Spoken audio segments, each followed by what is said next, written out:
Tonight, we begin with a quiet question.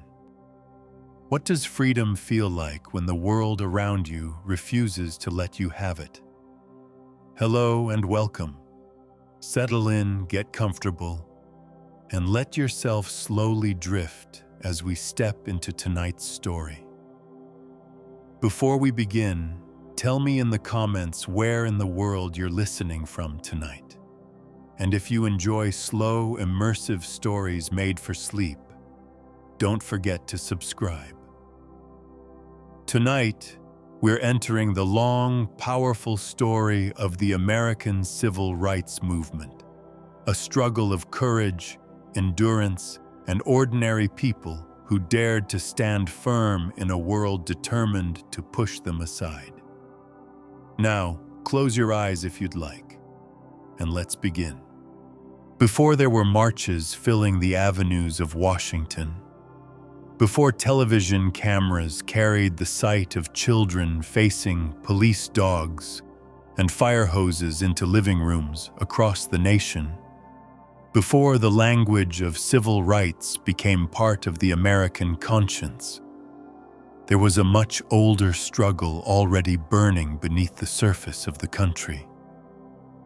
The modern civil rights movement did not rise out of nowhere in the 1950s as if history had suddenly awakened.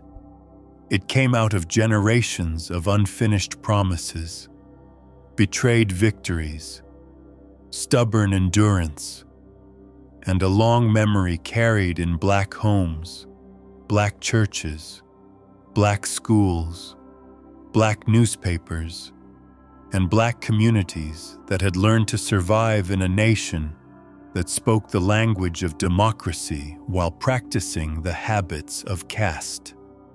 To understand how the movement began, you have to begin in the long shadow left by slavery and by the brief, extraordinary hope that followed it.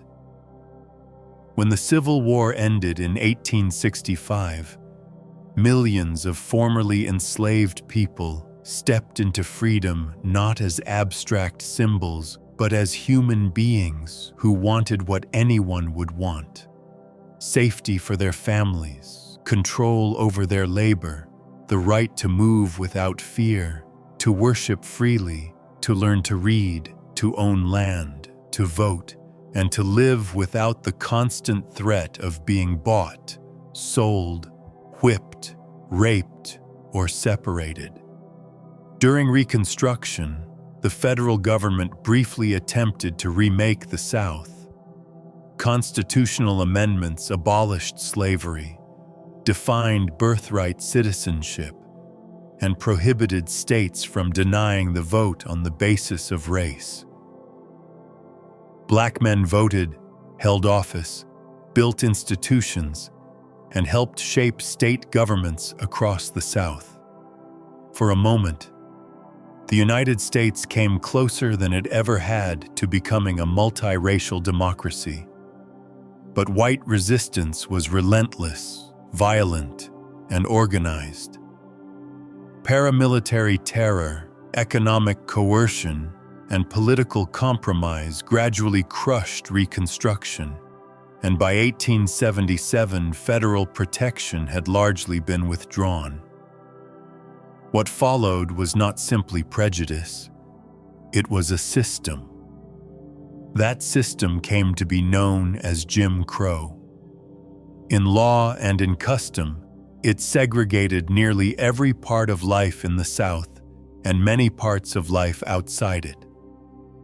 Black Americans were forced into separate schools, separate waiting rooms, separate train cars, separate hospital wards, separate water fountains, separate cemeteries, separate neighborhoods, and separate assumptions about where they belonged in the national order.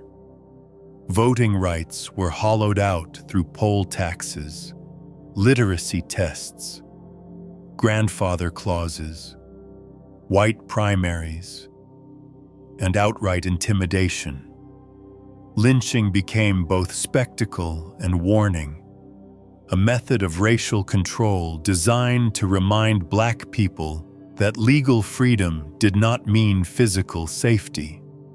White officials, white employers, white landlords, and white mobs reinforced one another. The law could humiliate you, and violence could finish the lesson. In 1896, the Supreme Court's decision in Plessy v. Ferguson gave constitutional blessing to the fiction of separate but equal, helping turn local oppression into a national legal doctrine. And yet Black life did not collapse into silence. The story of these decades is not only the story of oppression, it is also the story of institution building and resistance, often in forms that do not fit the dramatic image people later associate with the movement. Black churches became not only spiritual centers, but civic headquarters, places where dignity could be affirmed in a world built to deny it. Black schools, often starved of funding and furnished with cast-off textbooks from white districts, still became places where teachers passed on discipline, memory, and ambition. Black newspapers reported what white papers ignored. Fraternal orders, mutual aid societies, women's clubs, labor organizations, and local branches of national groups created networks of protection and political education. In countless homes, parents and grandparents taught children the double lesson that would define generations: how to survive the society as it was, and how to imagine the society as it should be.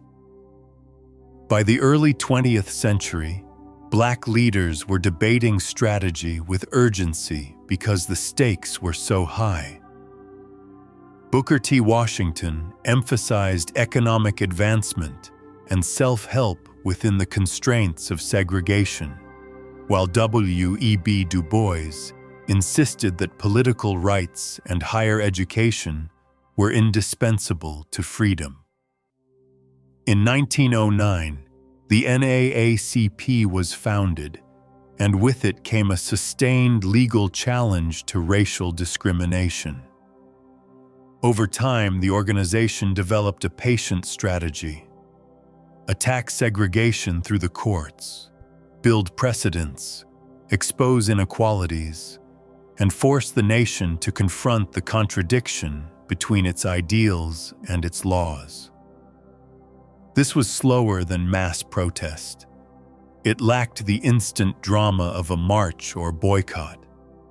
But it mattered immensely, because by the middle of the century, the legal groundwork laid by lawyers, scholars, and local plaintiffs would help crack open the structure of segregation from the top, even as ordinary people pressed against it from below.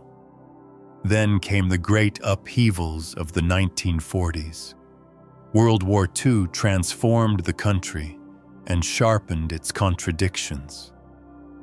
Black Americans served in uniform, worked in wartime industry, and participated in what became known as the Double VI campaign: victory against fascism abroad and victory against racism at home. The language of freedom could not remain comfortably patriotic when Black soldiers returned from fighting tyranny only to face humiliation in their own country. The war accelerated migration as hundreds of thousands of African Americans moved from the rural South to northern and western cities in search of jobs and a less suffocating racial order. They did not escape discrimination. They found segregation in housing, unequal schools, police brutality, and exclusion from many unions and neighborhoods. But they also found greater leverage, stronger media voices, and new political possibilities. The movement that would later explode in southern streets was shaped by this national transformation. President Harry Truman's administration reflected some of these pressures.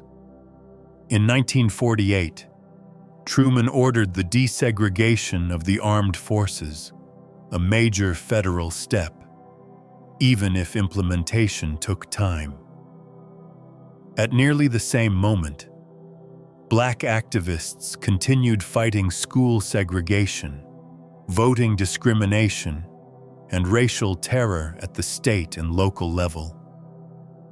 The movement was not led by one person and did not move along one track. It was legal and religious, local and national, male and female, rural and urban, middle class and working class.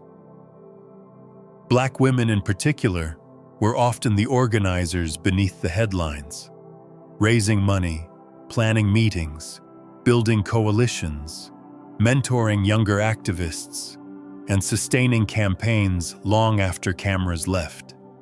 Many of the most decisive moments in the coming struggle would depend on groundwork they had laid for years.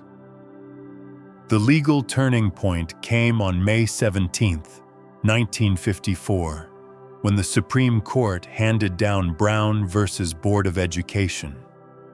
The court ruled that segregated public schools were inherently unequal, overturning the constitutional basis for school segregation established by Plessy in the field of education. It was a monumental decision, and Black communities understood its significance immediately. At last, the highest court in the nation had declared that the architecture of segregation could not be squared with equal protection under the law. But even this triumph came with limits. Brown did not instantly integrate schools. It did not tell white Southerners that they had to surrender gracefully. It did not eliminate fear. In many places, it triggered organized resistance so fierce that massive resistance became the phrase for a political movement dedicated to blocking desegregation by delay, intimidation, and defiance. The ruling was a beginning, not a completion. It opened a door that millions would still have to force wider with their bodies, their voices, and their lives. Across the South, the implications were electric. In Black communities, Brown stirred hope, but hope in the South was never simple. It had to live next to danger.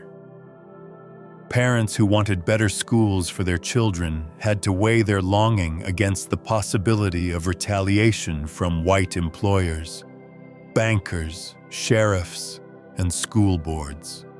A Black veteran might understand perfectly well that segregation was unjust and still hesitate to sign his name to a lawsuit, because names could be published, jobs could disappear, loans could be called in, and bodies could be found on lonely roads.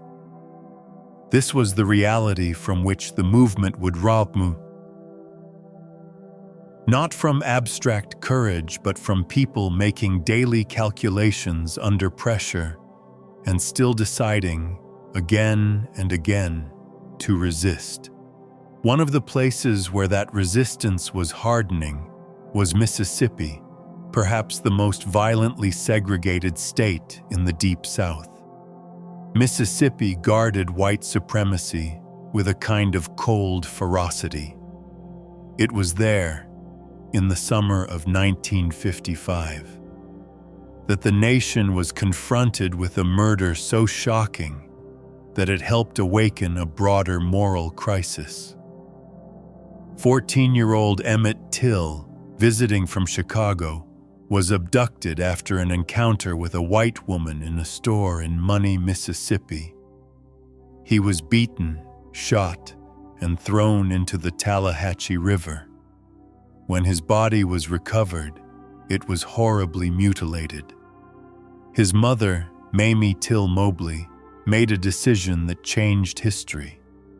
She insisted on an open casket funeral in Chicago so the world could see what had been done to her son. Photographs of Emmett Till's body circulated widely in the black press and beyond. The men accused of murdering him were acquitted by an all-white jury. The message of the trial was old. The impact of the photographs was new. Millions could no longer pretend not to see. The killing of Emmett Till did not create the movement, but it intensified it. It made terror visible in a way that cut through distance and denial.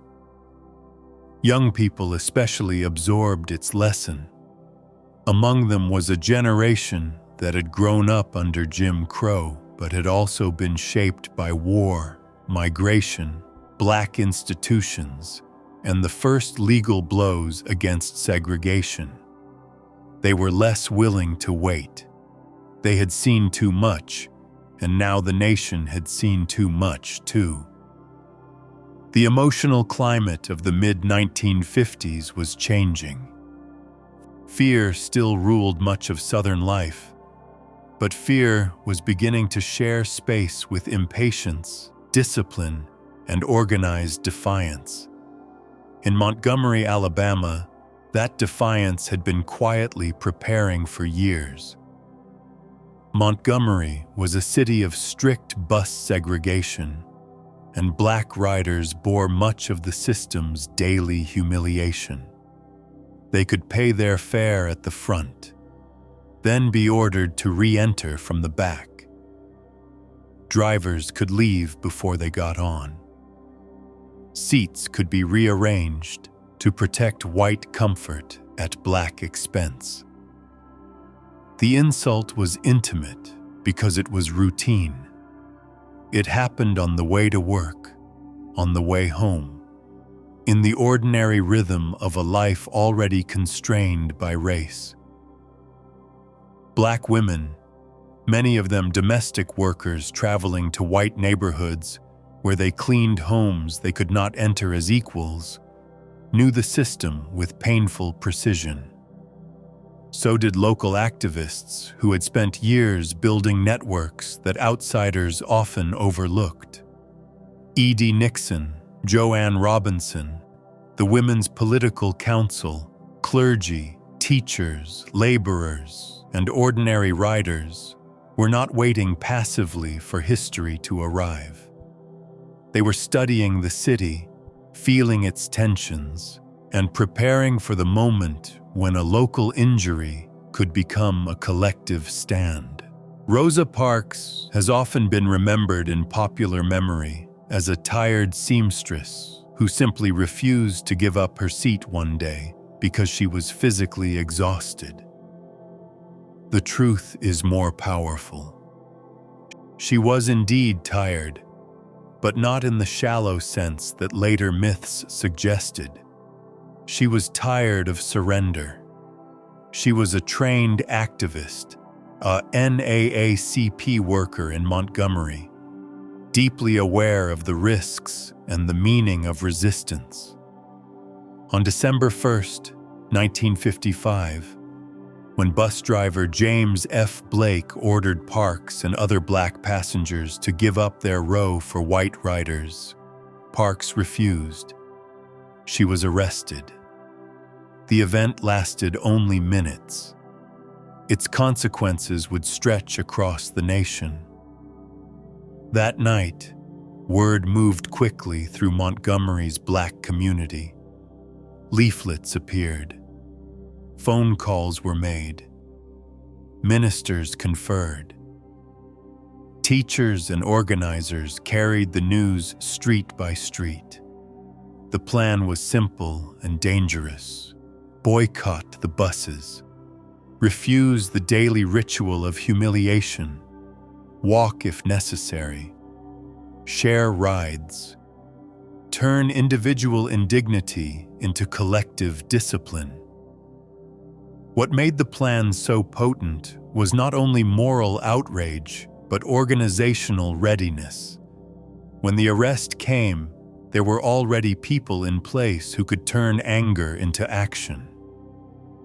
Within days, a young pastor new to Montgomery, Martin Luther King Jr., would be chosen to help lead the protest, and the city would become the site where the modern civil rights movement announced itself to the nation.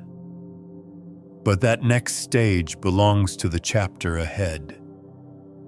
Here at the edge of the boycott, the old order is still standing, the buses are still running, and the people who have been told for generations to move aside are preparing, at last, not to move. The buses in Montgomery did not stop running on the morning of December 5th, 1955. They followed their usual routes, their engines humming through familiar streets, past storefronts and churches and homes that had long been part of the city's quiet routines. But something was different, something that could not be heard in the sound of the engines or seen in the shape of the streets. The buses were nearly empty. Drivers who were used to rows filled with black passengers looked out at seats left vacant, whole sections untouched. It was not confusion. It was not coincidence. It was a decision carried out with a discipline that surprised even those who had helped plan it. Thousands of black residents of Montgomery had chosen together not to ride. Some walked. They walked in work shoes worn thin from long days. They walked in uniforms, in dresses, in coats pulled tight against the morning air. They walked alone and in pairs and in quiet lines stretching down sidewalks. Domestic workers walked miles to reach homes where they would clean and cook for white families. Laborers walked to job sites. Students walked to school. Elderly men and women walked slowly but steadily, leaning on canes or on one another. Cars passed them, some slowing, some honking in support, others watching in disbelief. The boycott had begun. It was meant at first to last only one day, a symbolic protest, a message. But by the time evening came, it was already clear that something larger had taken hold. That night, thousands gathered at Holt Street Baptist Church. The building filled beyond capacity, and crowds spilled outside, standing shoulder to shoulder, straining to hear. Inside, voices rose in a mix of determination and something deeper, relief, perhaps, that at last the quiet anger so many had carried privately was being spoken aloud. It was there that a relatively new figure in the city, a 26-year-old pastor named Martin Luther King Jr., stepped into a role that would change his life and the course of the movement. He had not been the most obvious choice. He was young, recently arrived in Montgomery, not yet deeply entangled in the city's existing rivalries or power structures, but perhaps that distance made him the right person at the right moment. When he spoke that night, his voice carried both calm and conviction. He did not shout. He did not rush. He spoke of dignity, of justice, of the simple truth that people could not continue to accept humiliation as a condition of daily life. And he spoke of nonviolence, not as weakness, but as strength disciplined into purpose. The crowd responded not with chaos, but with unity. The Montgomery Improvement Association was formed that night, and King was elected its president. The boycott would continue, and so the days stretched into weeks. Montgomery adjusted, but not in the way its white leadership had expected. The city had assumed that inconvenience would break the protest quickly, that people would grow tired, that jobs would be lost, that fear would return them to the buses. Instead, the boycott became more organized. A vast carpool system emerged, coordinated with precision.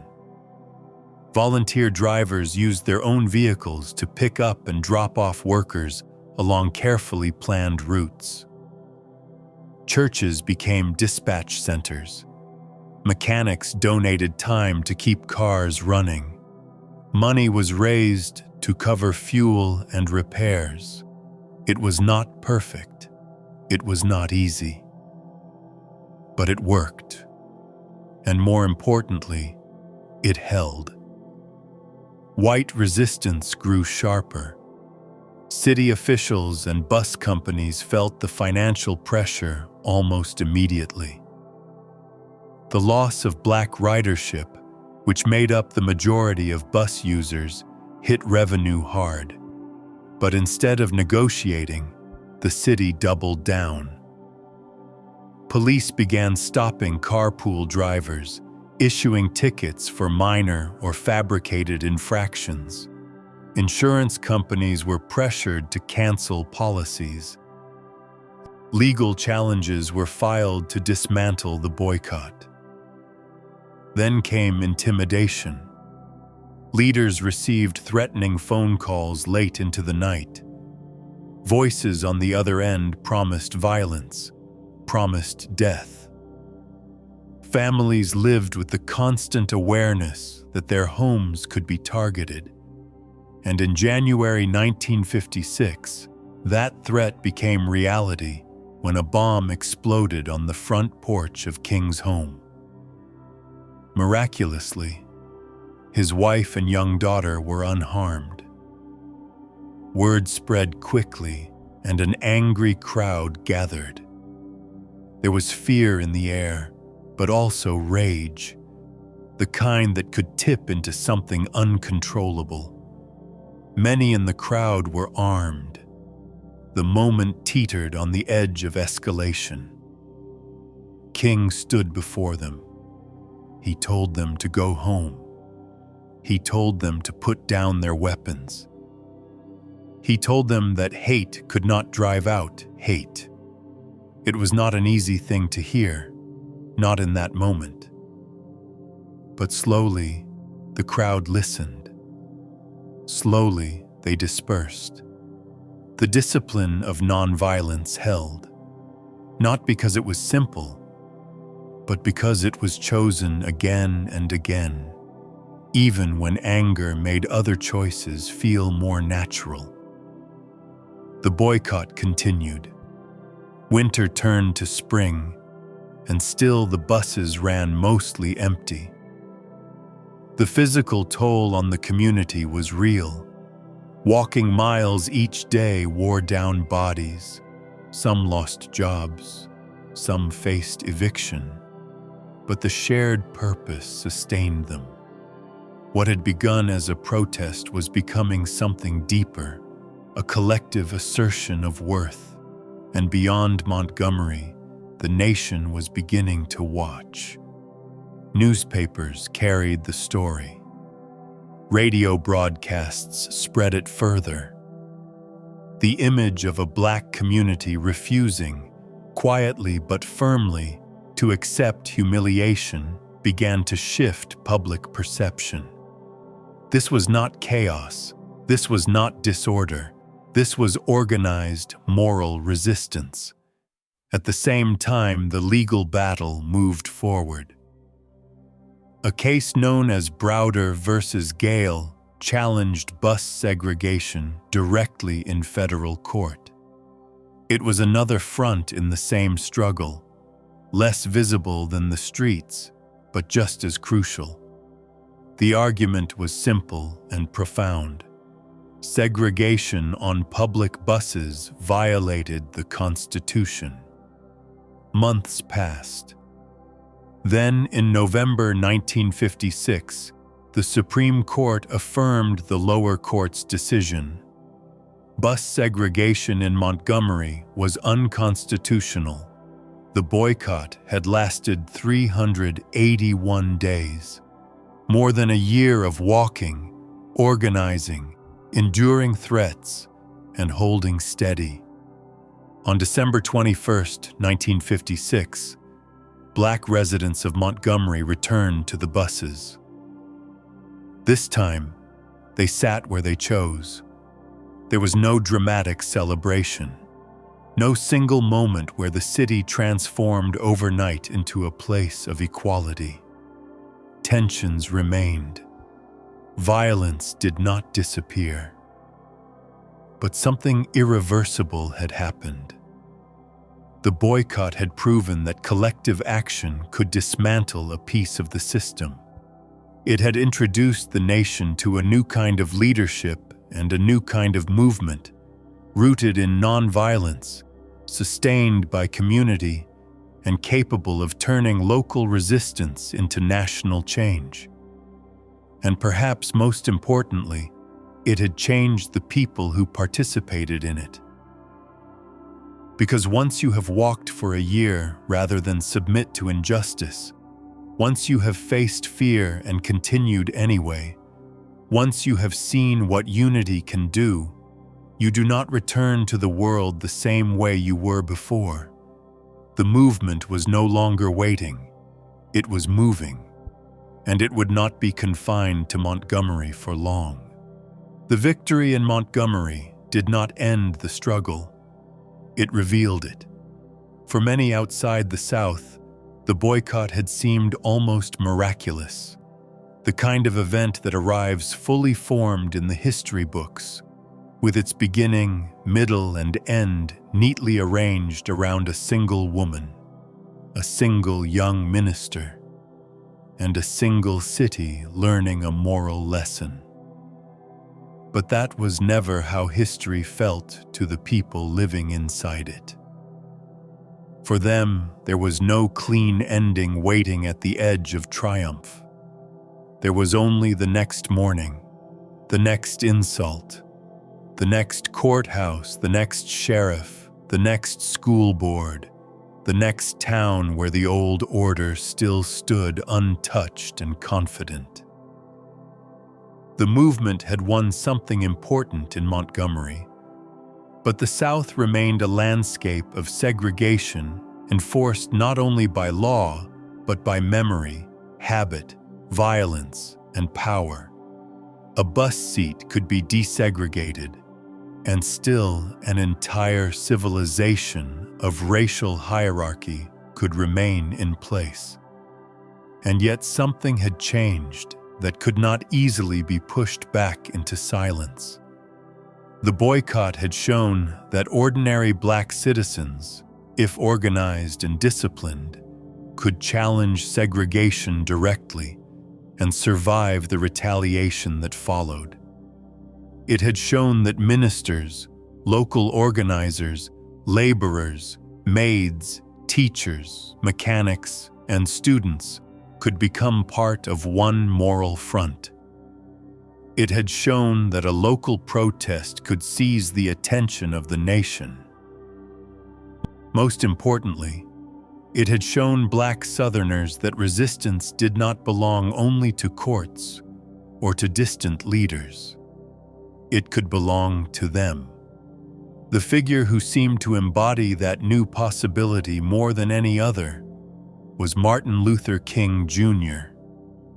He had emerged from Montgomery not yet as the fully formed national icon later generations would remember, but as a young preacher whose voice seemed to carry the emotional and spiritual force of the moment. He spoke in a language that could reach churchgoers, journalists, college students, and presidents alike. He could explain injustice in terms that were both intimate and grand, tying the humiliation of a segregated bus to the promise of the Constitution, the teachings of Christianity, and the demands of democratic citizenship. But even as his visibility grew, King himself understood that the movement could not rest on one city or one man. If Montgomery remained an exception, the system would absorb it and move on. In January 1957, Black ministers and activists met in Atlanta to discuss how to build on the momentum of the boycott. Out of these conversations came the Southern Christian Leadership Conference, known as the SCLC.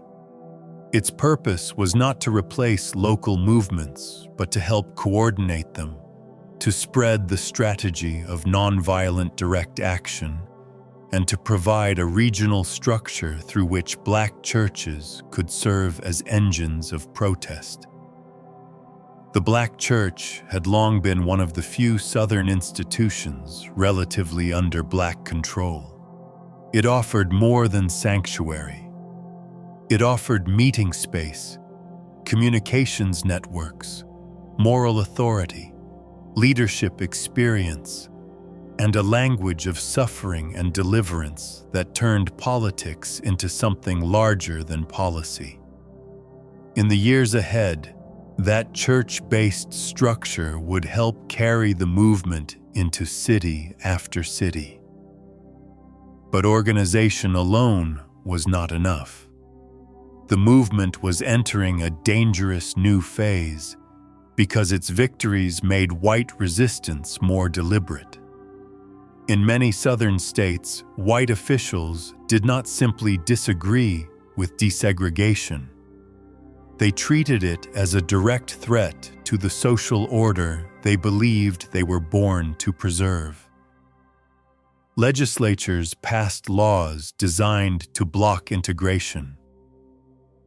Citizens' councils formed across the South, presenting themselves as respectable defenders of tradition while using economic coercion, propaganda, and political pressure to maintain white supremacy. The Ku Klux Klan remained a force of terror. Sheriffs and police chiefs often acted not as neutral guardians of order, but as defenders of the racial hierarchy.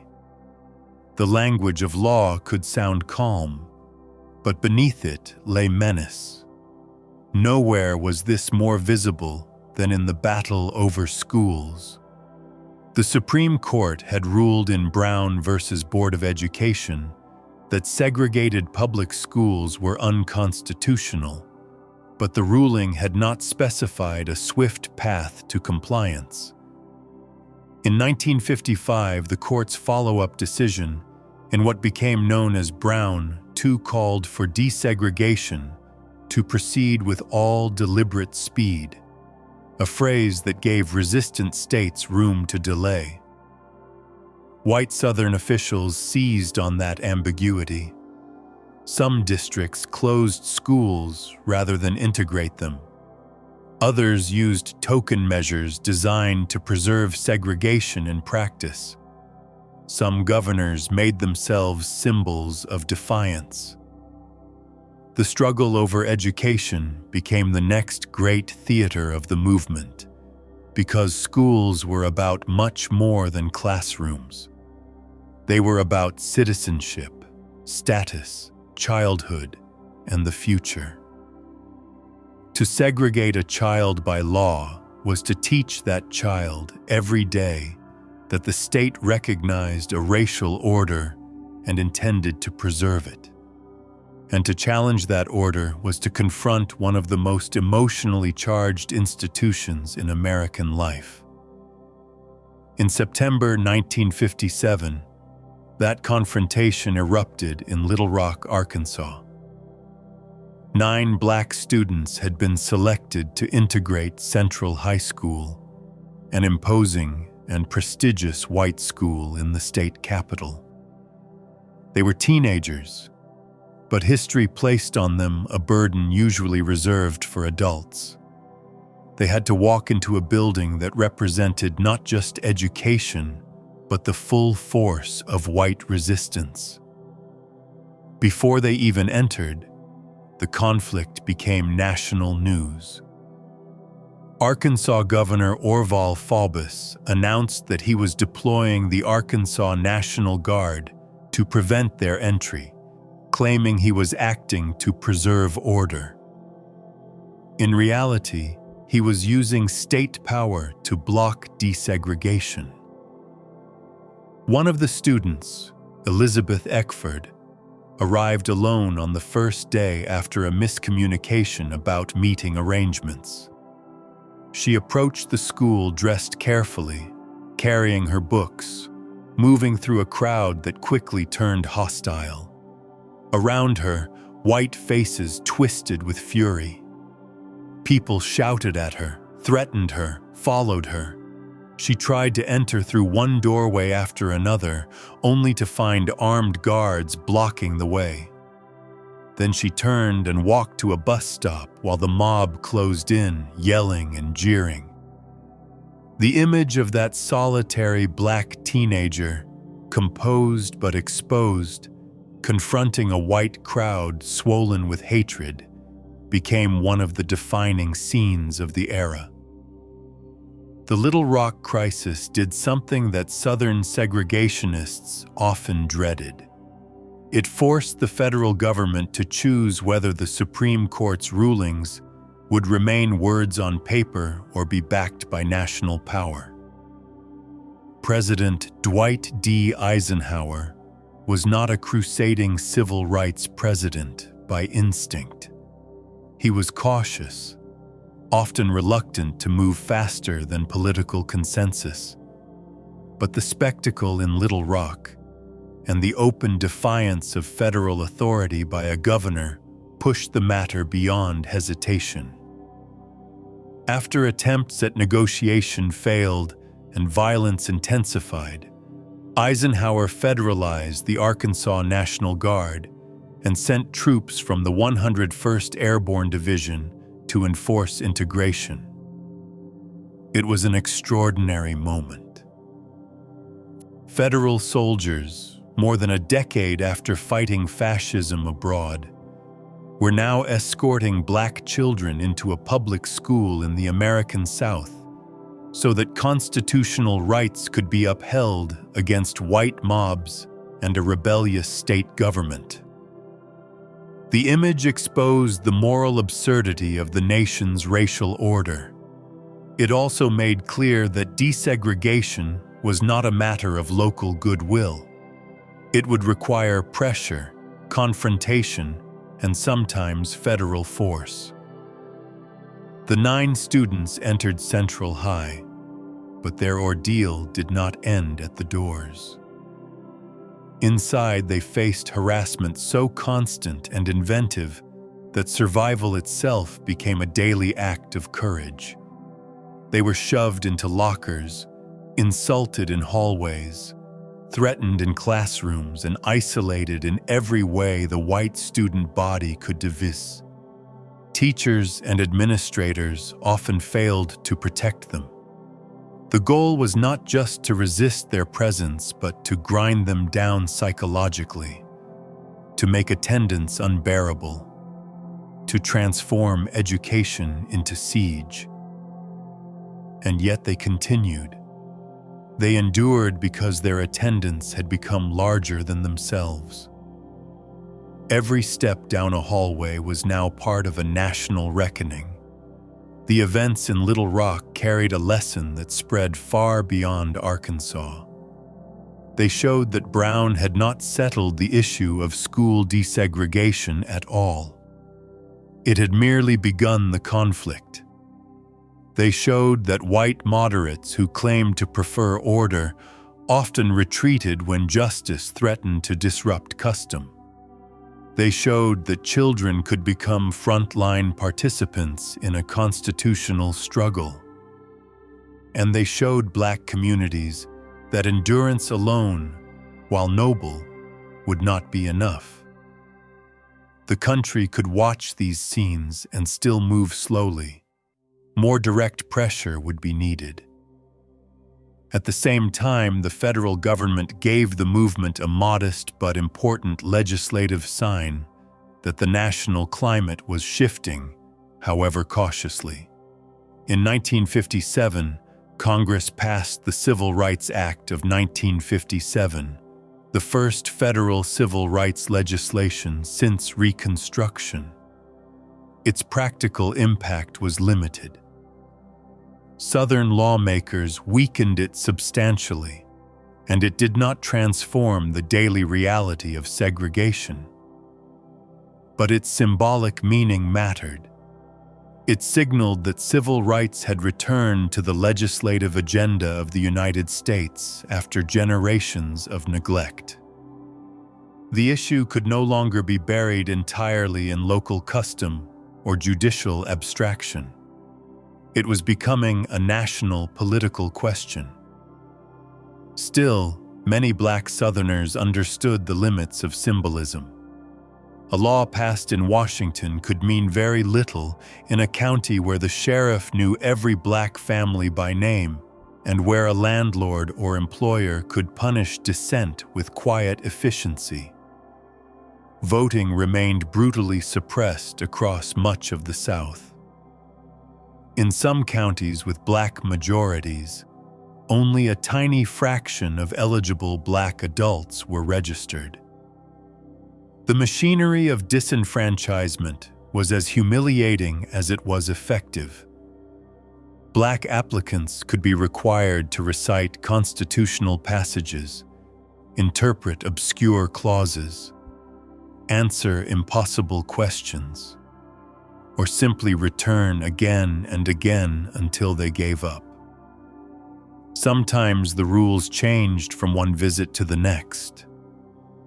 Sometimes the office closed unexpectedly. Sometimes the threat was not bureaucratic, but physical. To attempt to register could mean losing a job, losing credit, losing tenancy, or risking assault. And yet, even before the dramatic voter registration drives of the 1960s, local activists were pushing against these barriers. Often their names would never become famous. They were teachers who quietly encouraged civic participation, preachers who let meetings happen in church basements, veterans who returned from war unwilling to accept second-class citizenship, farmers who knew the cost of white retaliation, but tried anyway, and women whose organizing made campaigns possible while public memory too often centered men. In towns across the South, resistance was gathering in forms that newspaper headlines did not always notice. The movement was not only the great visible moments, it was also the hidden accumulation of courage. By the end of the 1950s, a tension was becoming clear within the movement. The legal strategy pursued by organizations like the NAACP had achieved historic breakthroughs, but court decisions moved slowly and depended on enforcement.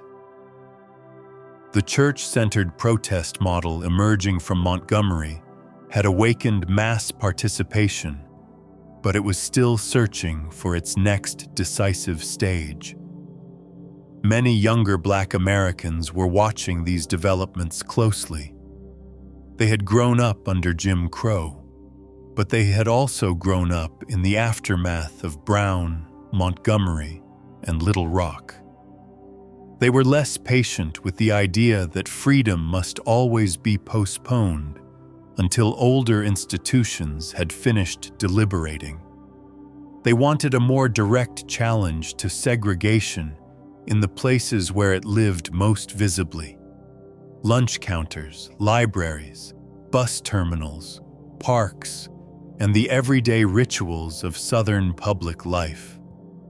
The South itself was changing beneath the surface. Post-war prosperity, television, suburban growth, and the Cold War had altered the national landscape. The United States wanted to present itself to the world as the leader of the free world. Yet images of racial terror and defiance undermined that claim, especially as newly independent nations in Africa and Asia were watching. American racism was no longer only a domestic contradiction. It had become an international embarrassment. Civil rights activists understood this. So did some federal officials. The movement could speak not only to conscience, but to the nation's global image. And then there was the matter of time. For white officials committed to preserving segregation, delay itself was a strategy. Delay exhausted people. Delay fractured coalitions. Delay made injustice seem permanent by making change seem endlessly procedural. But for those living under segregation, time felt different.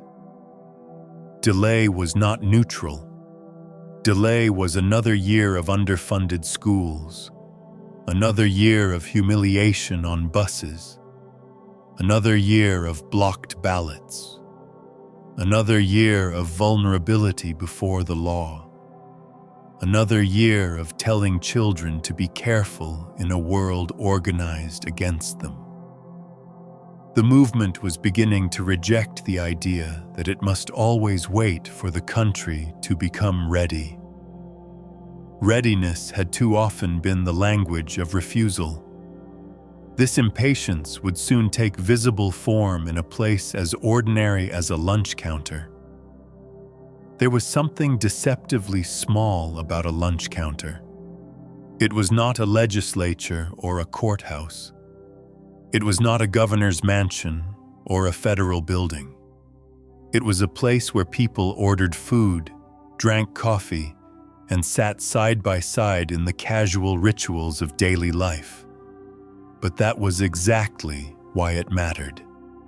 Segregation was powerful not only because it was written into law, but because it organized ordinary space, teaching everyone, every day, where they were expected to stand, sit, eat, wait, speak, and remain silent. To challenge a lunch counter was to challenge the choreography of submission itself. The young people who were about to do that had been watching everything. They knew Montgomery. They knew Little Rock. They knew the sermons, the legal battles, the newspapers, the warnings from parents, the risks to jobs and safety. But they also knew that history was asking more of them. They were students, and students often live at the sharp edge between fear and possibility. Old enough to understand danger, young enough to believe danger did not automatically excuse surrender. Across Black campuses, especially at historically Black colleges, conversations were intensifying. What good was a constitutional promise if the nearest downtown still treated Black citizens as intruders? What was the point of studying democracy in classrooms while being denied service in the city outside? A new chapter of the movement was almost ready to begin, led not by governors or judges, not even initially by the ministers who had become its most recognizable voices, but by students. They would bring to the struggle a different tempo, less patient, less ceremonious, more willing to test the moral foundations of segregation in the intimate spaces of everyday life. Their weapon would be presence. Their demand would be simple. They would sit down where the law and custom said they could not, and by sitting still, they would force the country to decide what, exactly, it meant to defend the segregated order. The movement had begun with boycotts and courtrooms, with pulpits and petitions, with slow-building local discipline. Now it was approaching a new threshold. The children of Brown, the witnesses of Little Rock, the younger siblings of Montgomery, were preparing to step forward.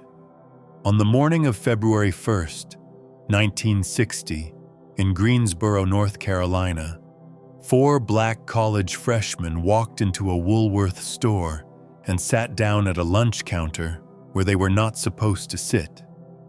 Their names were Ezell Blair Jr., who would later be known as Jibril Kazan, David Richmond, Franklin McCain, and Joseph McNeil.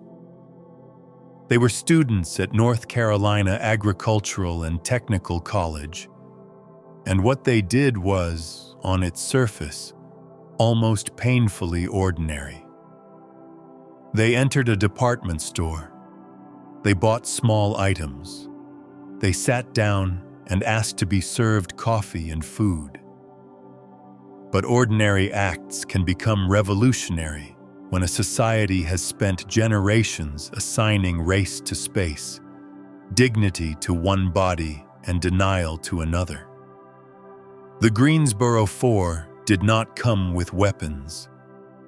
They came with posture, resolve, and the full knowledge that merely remaining seated could expose the moral fragility of segregation. That first day, they were refused service.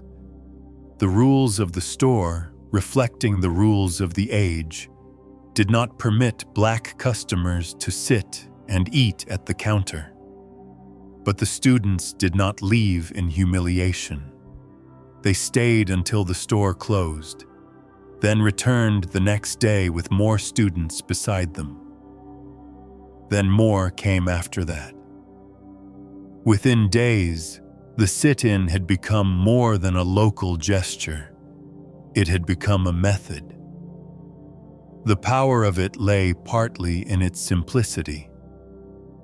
A lunch counter was not an abstract institution.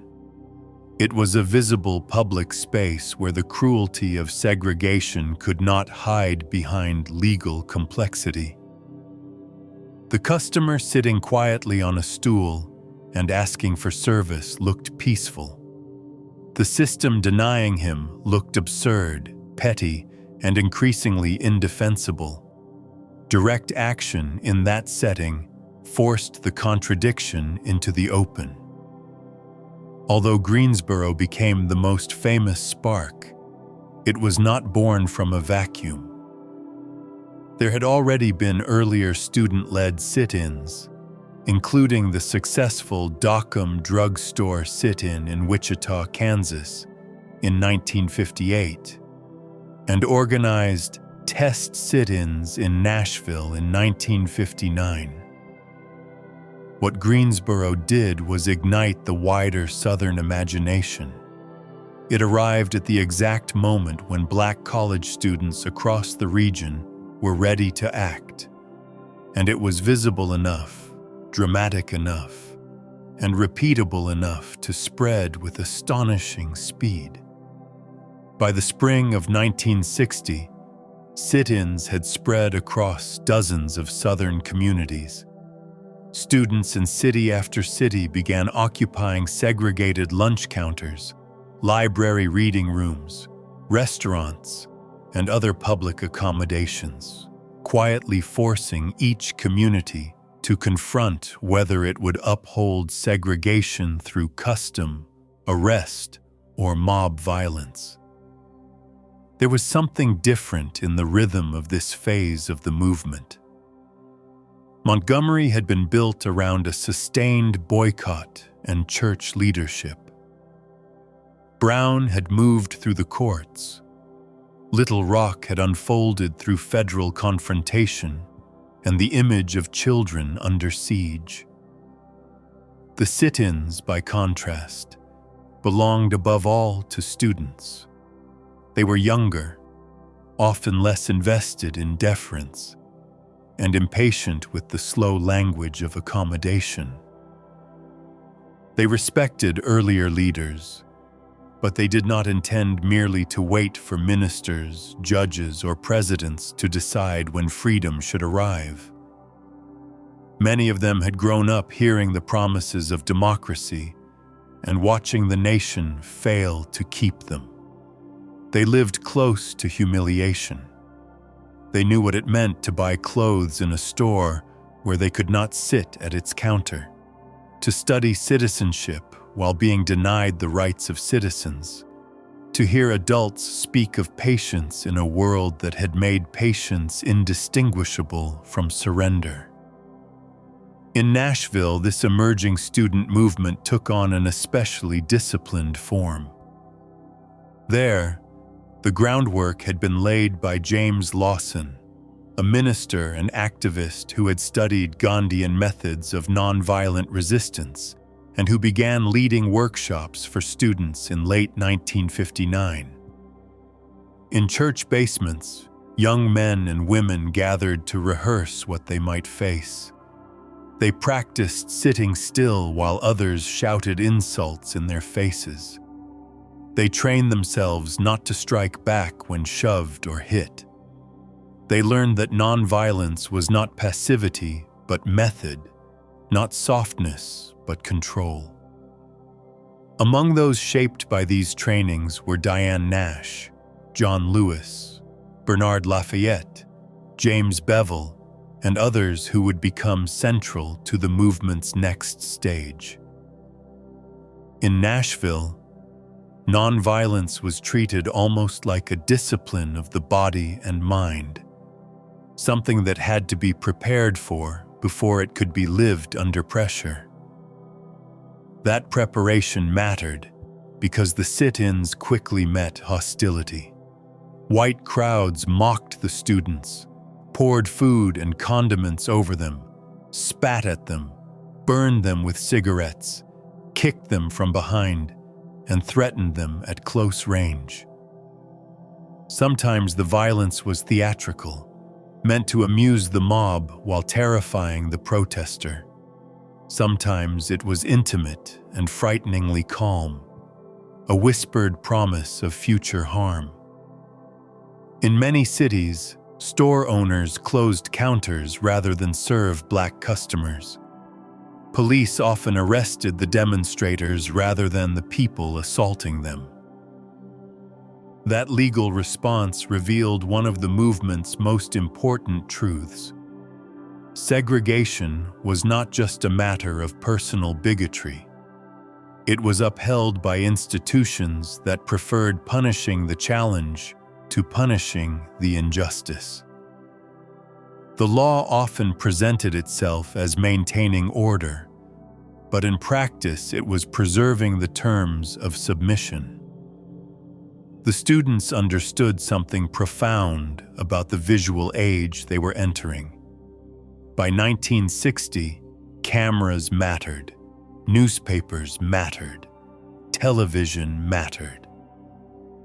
When a neatly dressed black student sat silently at a lunch counter while a white heckler screamed inches from his face, the image did ideological work that speeches alone could not always accomplish.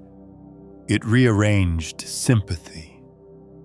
It exposed the emotional ugliness of segregation and the composure of those resisting it. These were not the images segregationists wanted the world to see, especially in the Cold War context, when the United States was presenting itself internationally as the guardian of freedom. Every arrest and every attack risked turning local customs into national disgrace. The students were not merely protesting. They were staging a moral test in full view. But this movement was not only about public optics. It was also about interior transformation.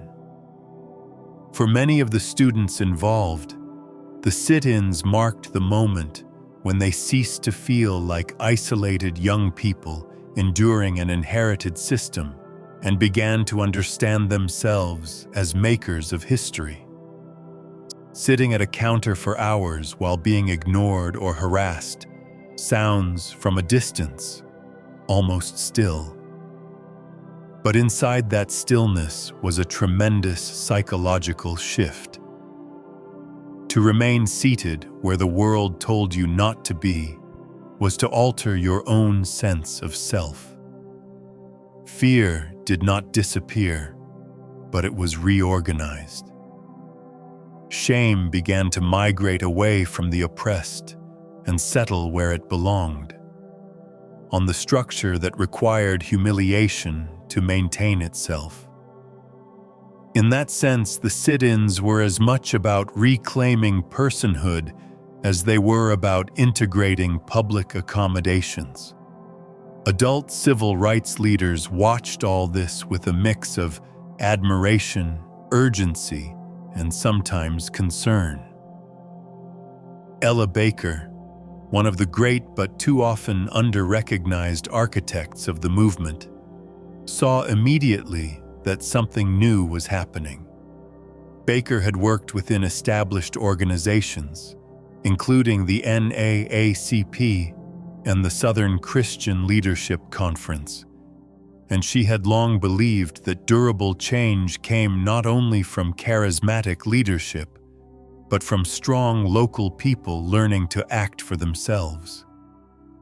She was skeptical of the tendency to revolve movements around famous men and pulpit-centered authority. When the sit-ins spread, she recognized in the students a force that should not be absorbed too quickly into older structures.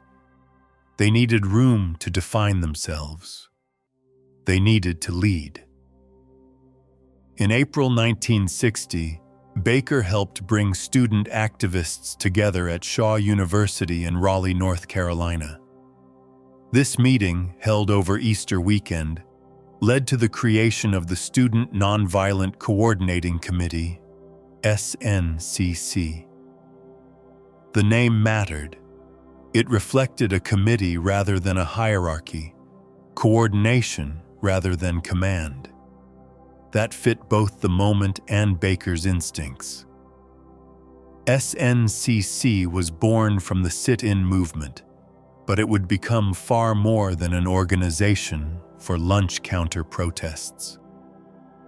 At its beginning, though, it represented the arrival of a new center of gravity inside the freedom struggle.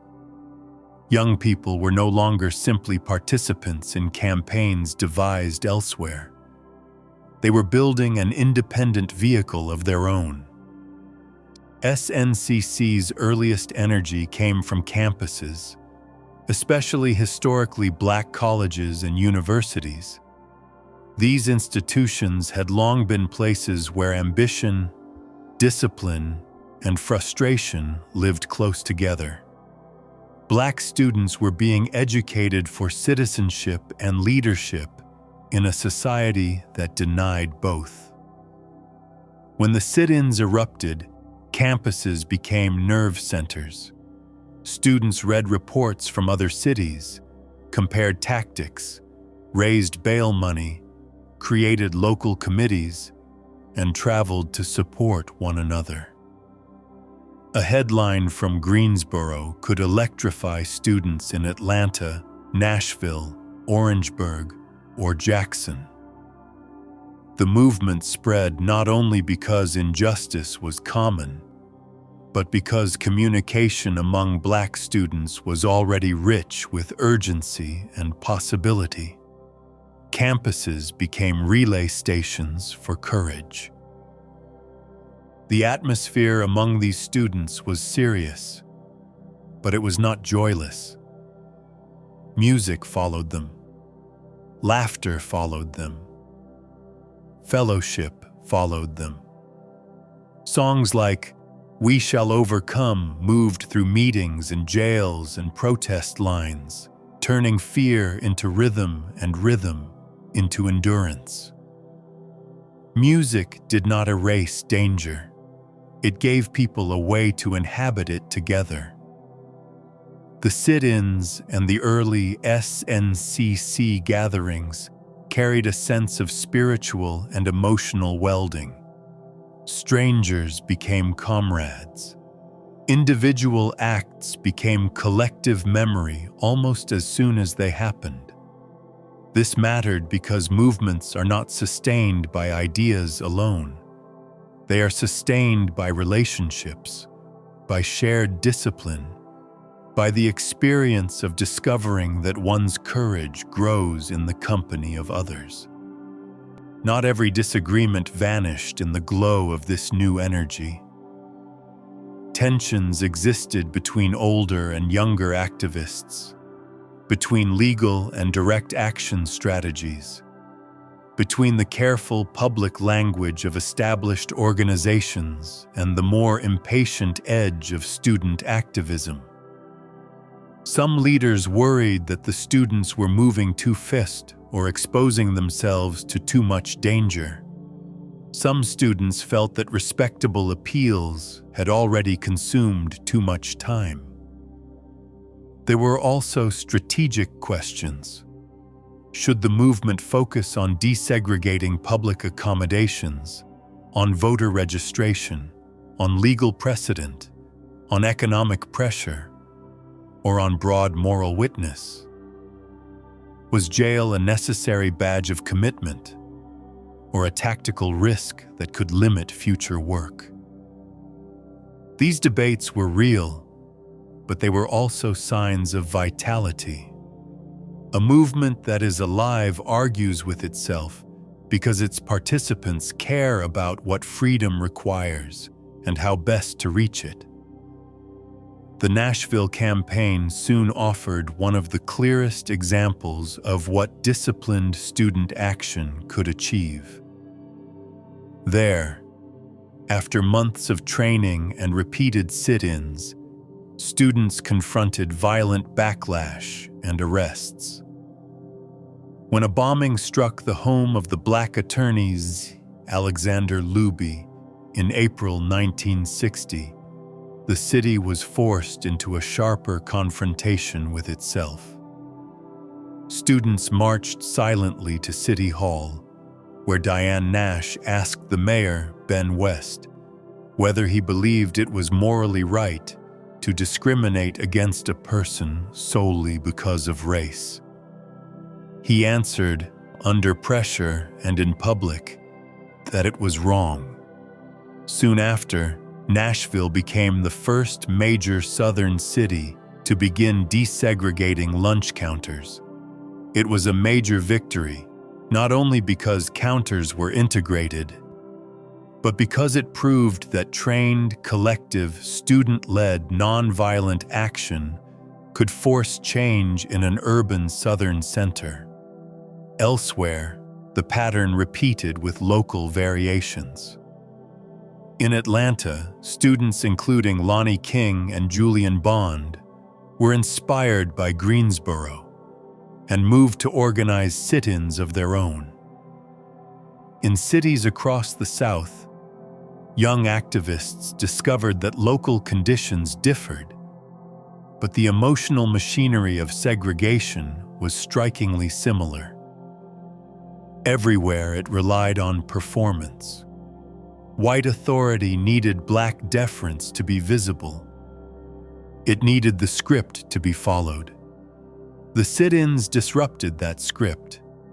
When black students sat where they were forbidden, dressed formally, speaking politely, and refusing to leave, they made segregation look not powerful but brittle.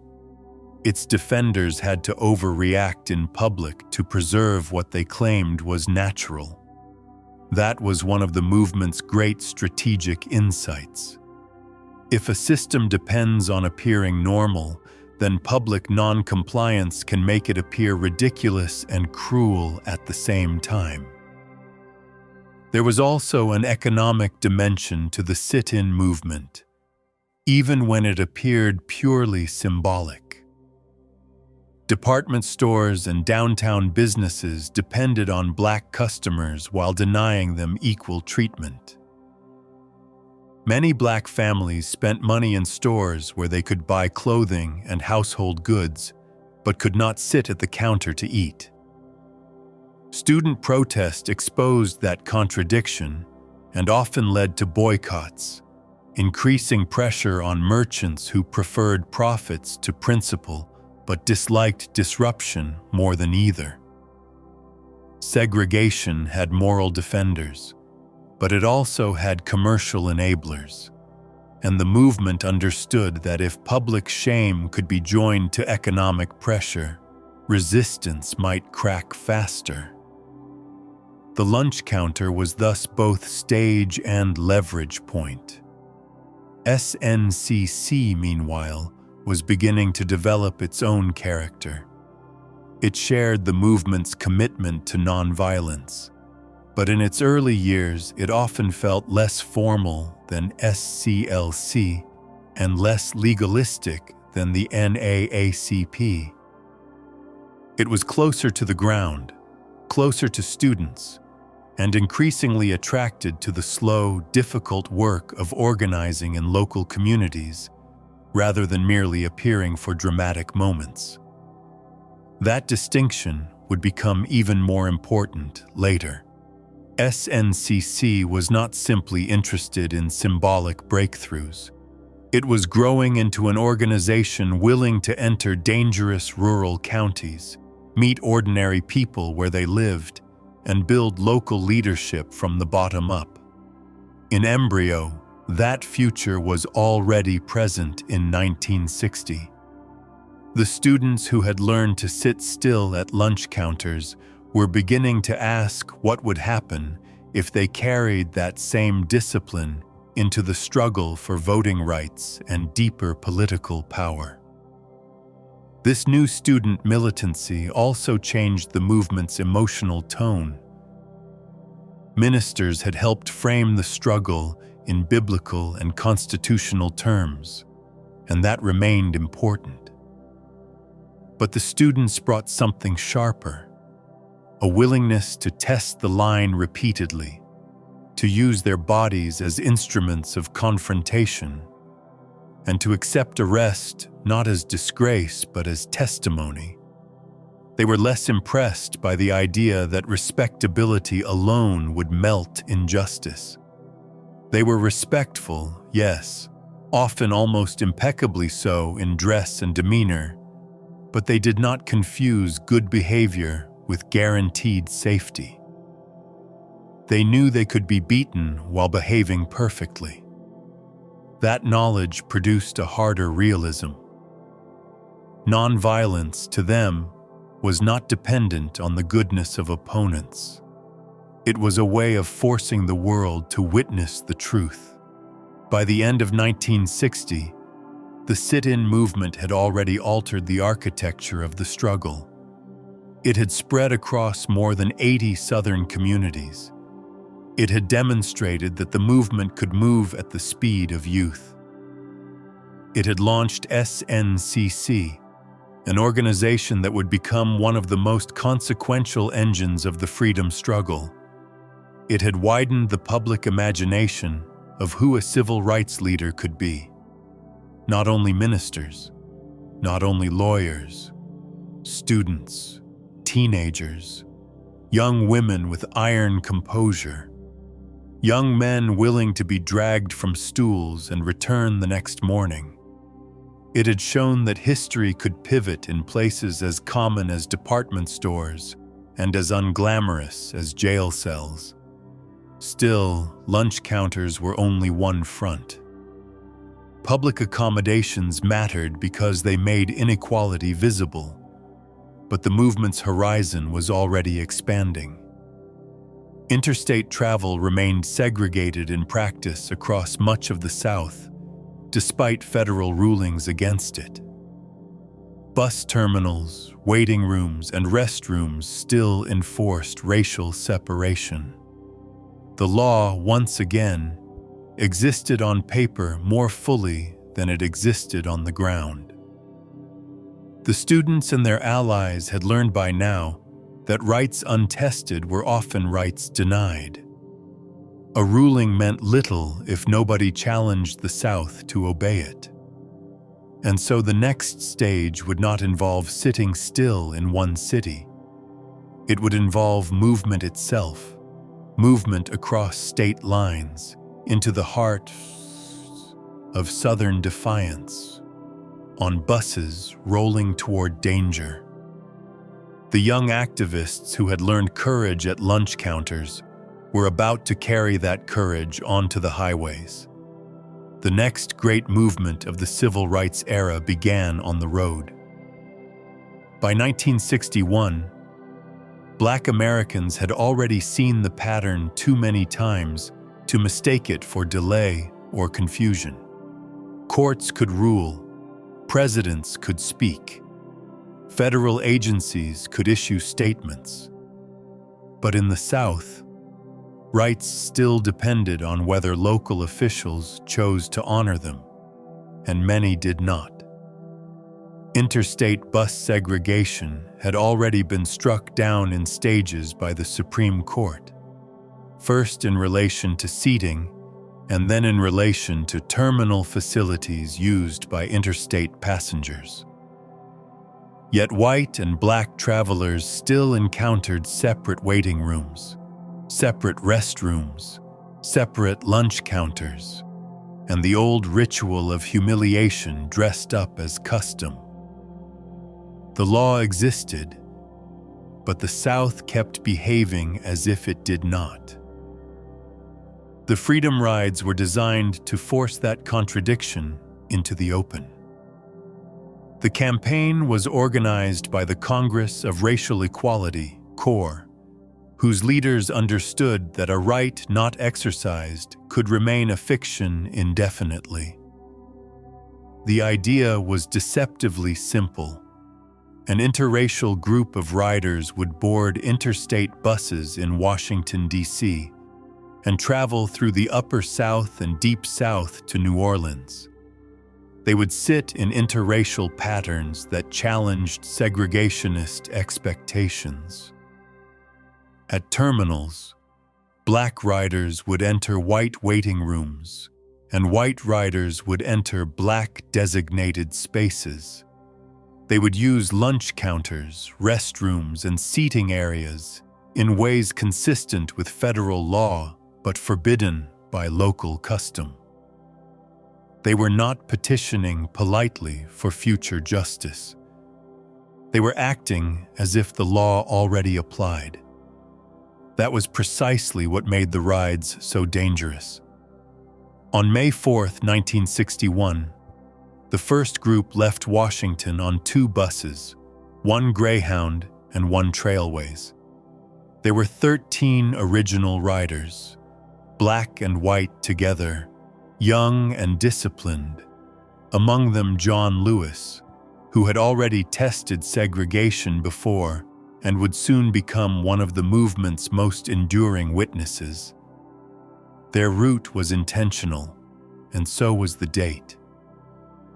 They aimed to reach New Orleans by May 17th, the anniversary of Brown versus Board of Education, binding the journey symbolically to the broader struggle against segregation. In the early stretches of the trip, through Virginia and North Carolina, they met resistance and arrests, but the violence had not yet reached its full fury. That changed as they moved deeper south. In Rock Hill, South Carolina, the riders encountered a warning of what was coming. John Lewis and another rider were attacked after attempting to use a whites-only waiting room. The blows mattered, but so did the meaning behind them. Segregation was not merely a set of posted signs. It was a system defended by people who believed that racial lines had to be enforced physically when law or reason no longer sufficed. The riders continued anyway. They had expected arrests. They had trained for harassment. They knew they might be beaten.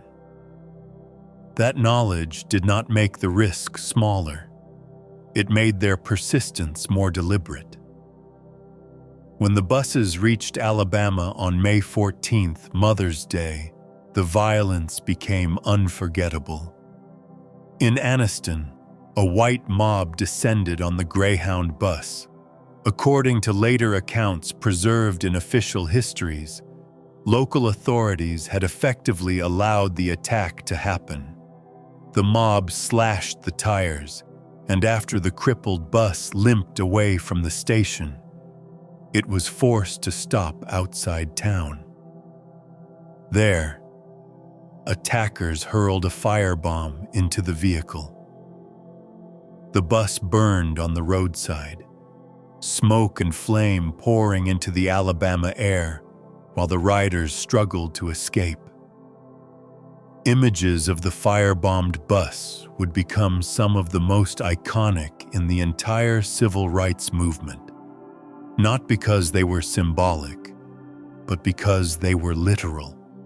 Segregation's defenders were prepared to burn human beings alive to preserve their racial order. The riders who emerged from the bus did not find safety waiting outside. They were beaten by the mob as they fled the flames. Some were badly injured. The Trailways bus, arriving separately, was also attacked in Anniston, and its riders were beaten as well. In a sane moral universe, such violence would have discredited the segregationist cause instantly and thoroughly. But the civil rights movement operated inside a nation that had long found ways to explain away anti-black terror, especially when it occurred in the South. What made Anniston different was not that it was the first atrocity. It was that the atrocity was seen. Media coverage carried the burned bus and the bloodied riders into national consciousness. The scene could not be dismissed as a misunderstanding over local customs.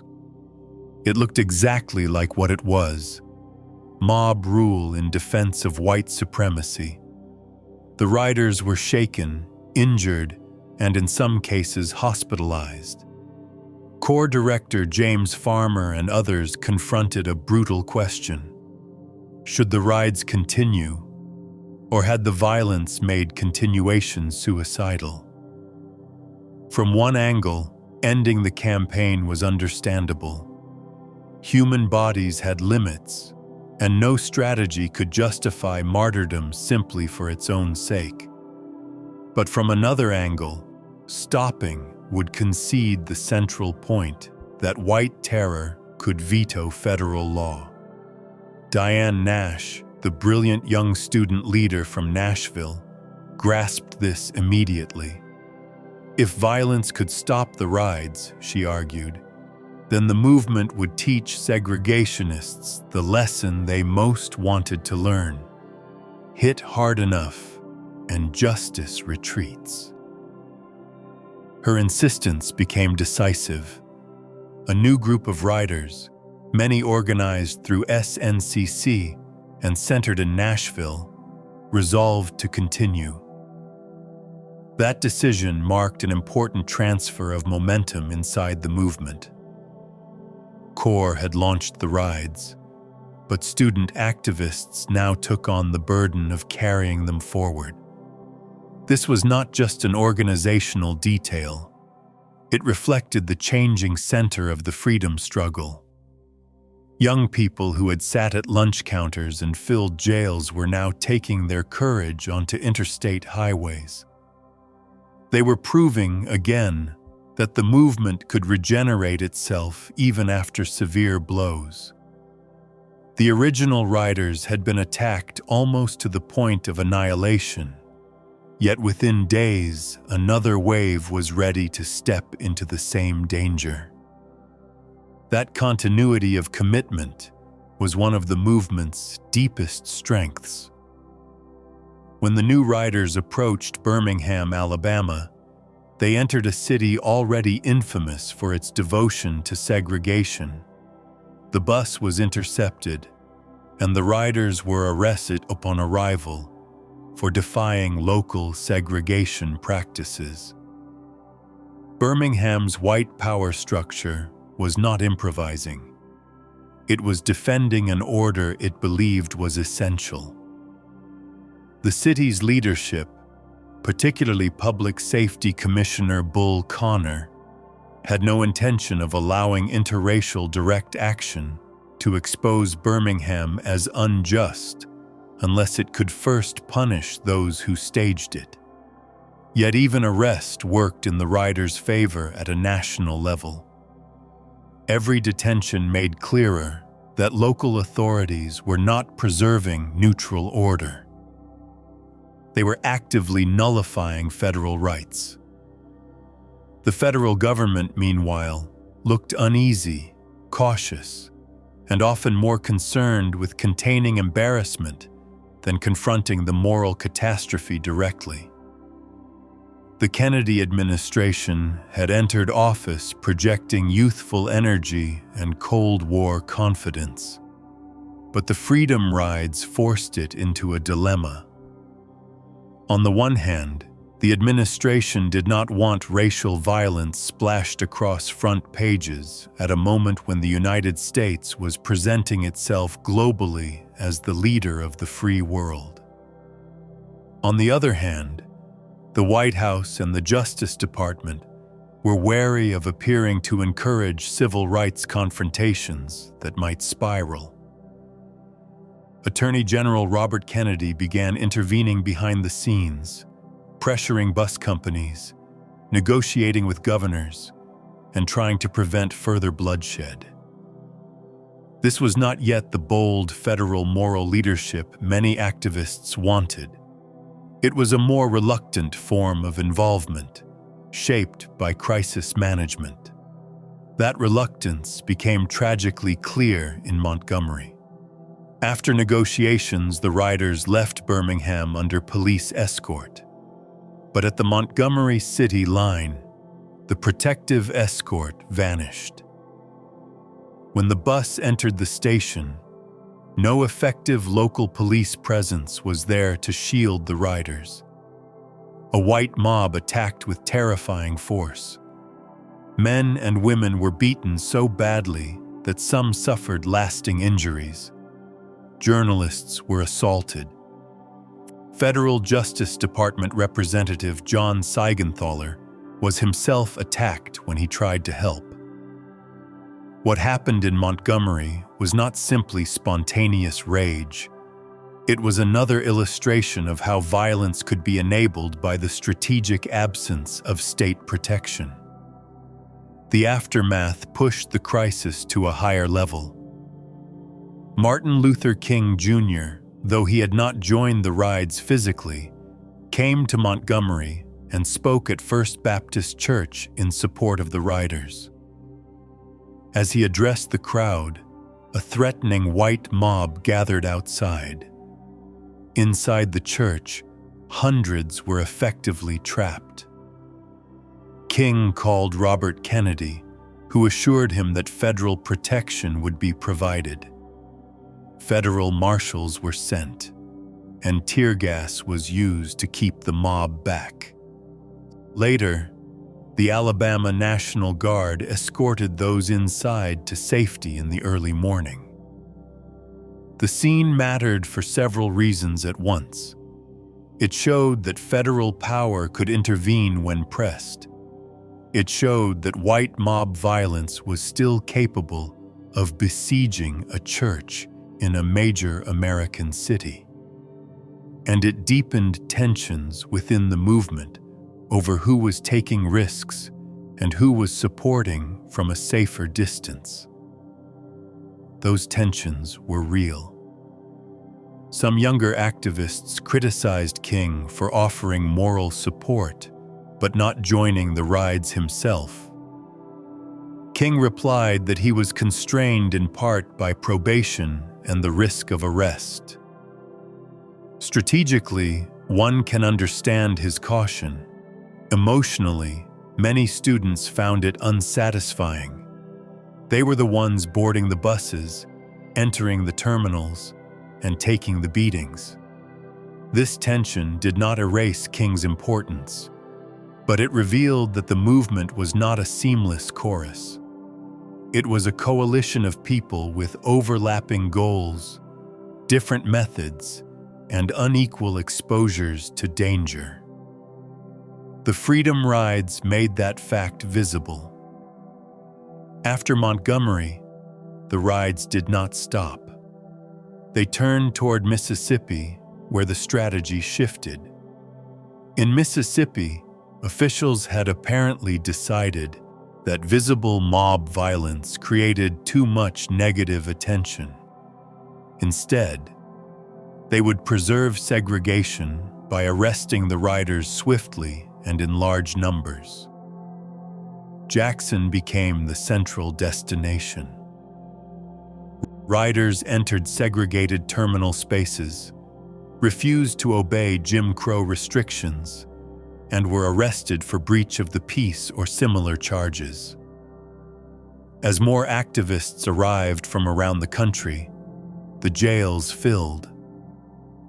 When city jails overflowed, many riders were sent to Parchman Farm, Mississippi's notorious state penitentiary.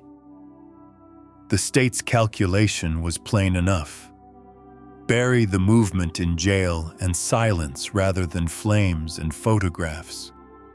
But the activists turned that calculation against it. Jail, no bail became a tactic, transforming incarceration into pressure rather than defeat.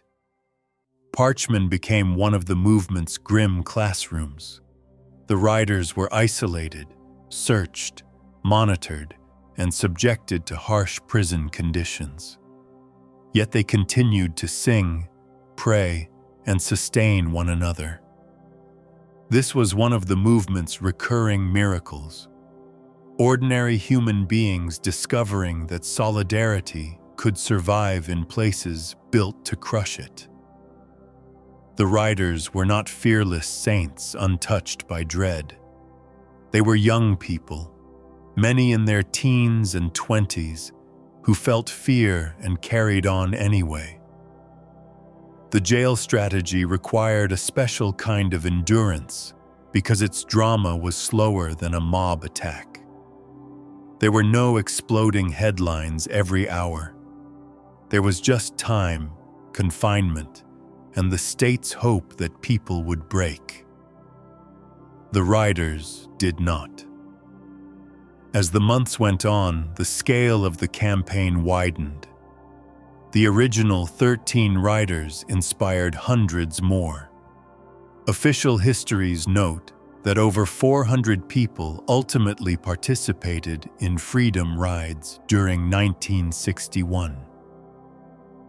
Students from the North joined Southern activists. Black and white riders continued to test bus terminals and interstate facilities across the region. What had begun as a single coordinated ride became a sustained national campaign. That mattered because it prevented officials from treating the violence in Alabama as an isolated incident. The issue remained alive week after week, and the federal government could not simply wait for public attention to drift elsewhere.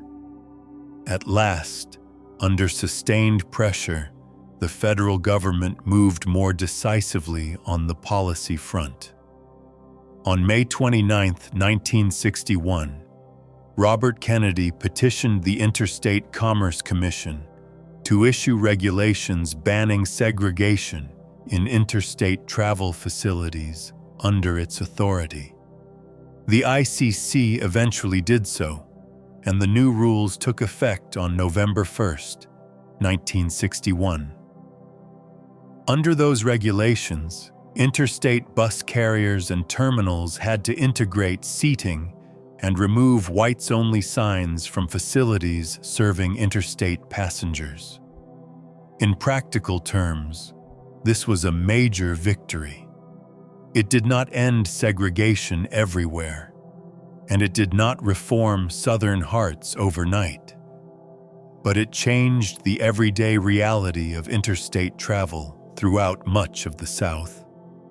A black traveler moving across state lines now had stronger federal ground beneath their feet than before. The meaning of the freedom rides reached beyond buses and terminals.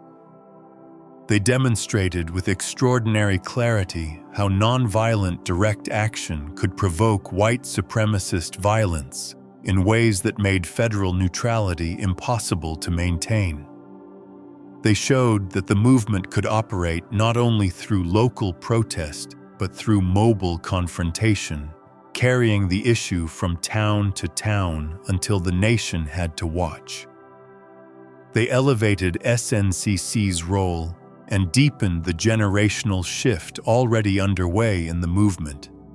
They exposed the uneasy caution of the Kennedy administration while also forcing it, step by step, towards stronger intervention. And they made plain that rights announced from above often had to be dragged into reality from below by people willing to risk their bodies. Most of all, the freedom rides changed the moral geometry of the era. A segregated lunch counter had made injustice visible at a stool. A bus burning on an Alabama roadside made it visible to the world. The riders had entered the Deep South knowing they might be beaten. Instead, they revealed something even more important than the violence itself. They revealed that the segregationist order, for all its swagger and ritual, was fragile enough to require mobs, jail cells, and federal embarrassment to keep itself alive. Once that truth had been seen, it could not be unseen. The movement had left the lunch counter and taken the highway. The next great battle would take that same spirit into one of the South's most brutal strongholds, where children, clergy, police dogs, and fire hoses would force the nation into an even sharper reckoning. By the spring of 1963, the civil rights movement had learned something hard and useful about America. Small victories mattered, but the nation had become skilled at absorbing them one by one. A bus line could desegregate, a lunch counter could fall, a federal ruling could be won.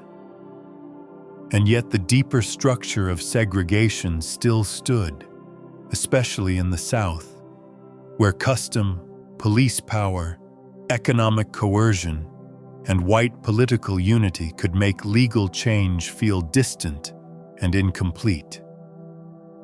If the movement was going to force the country into a genuine crisis of conscience, it needed to confront segregation in a place so stark, so violent, and so nationally visible that evasion would become difficult. Birmingham, Alabama, was that place. It was one of the most rigidly segregated cities in the nation, so notorious for racist violence that many black residents called it Birmingham. The city's brutal reputation and the presence of Public Safety Commissioner Eugene "Bull" Connor made Birmingham both dangerous and strategically important. Birmingham was not chosen because it was easy. It was chosen because it was hard in exactly the right way. Martin Luther King Jr. and the Southern Christian Leadership Conference joined forces there with the Alabama Christian Movement for Human Rights, led by the Reverend Fred Shuttlesworth, a man whose courage had already been tested repeatedly by bombings and beatings. The campaign was called Project C, the C standing for confrontation. That name was plain on purpose. The movement was no longer trying merely to persuade segregation to soften. It intended to confront the city's racial order directly, to disrupt business during the Easter shopping season, and to force negotiations by creating a crisis that Birmingham's white leadership could not comfortably ignore. Project C began in April 1963 with sit-ins, marches, kneel-ins at churches, and boycotts of downtown merchants. The strategy was to combine moral witness with economic pressure. Birmingham's business leaders might not be moved by sermons alone, but they might be moved by lost revenue and national embarrassment. Yet almost from the beginning, the campaign faced a familiar problem: fear. Birmingham was dangerous even by Southern standards. Adults who joined demonstrations risked not only arrest and assault, but loss of employment in a city where white retaliation could be swift and intimate. The movement needed numbers, discipline, and staying power, but early turnout did not meet the scale organizers hoped for. This was one of the recurring truths of the struggle. Courage was abundant, but so were consequences. Then came one of the movement's most consequential moments of imprisonment. On April 12th, Good Friday, King was arrested for participating in demonstrations in defiance of a court injunction.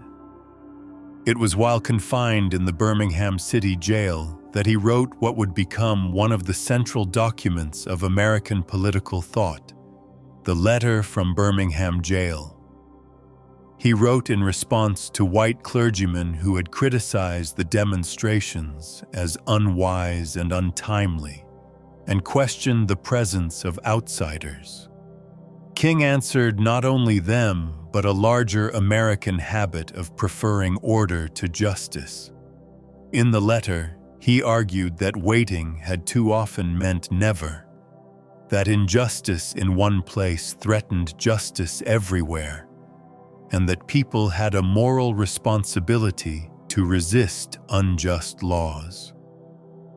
The letter transformed the Birmingham campaign from a local protest into a philosophical reckoning with moderation, delay, and the misuse of patience.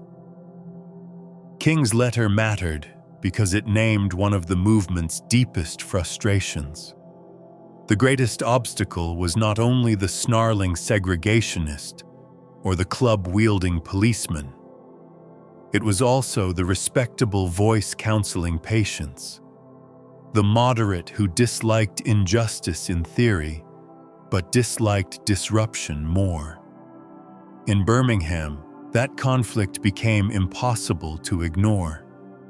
The movement was asking the country whether law and order were ends in themselves, or whether they were supposed to serve justice.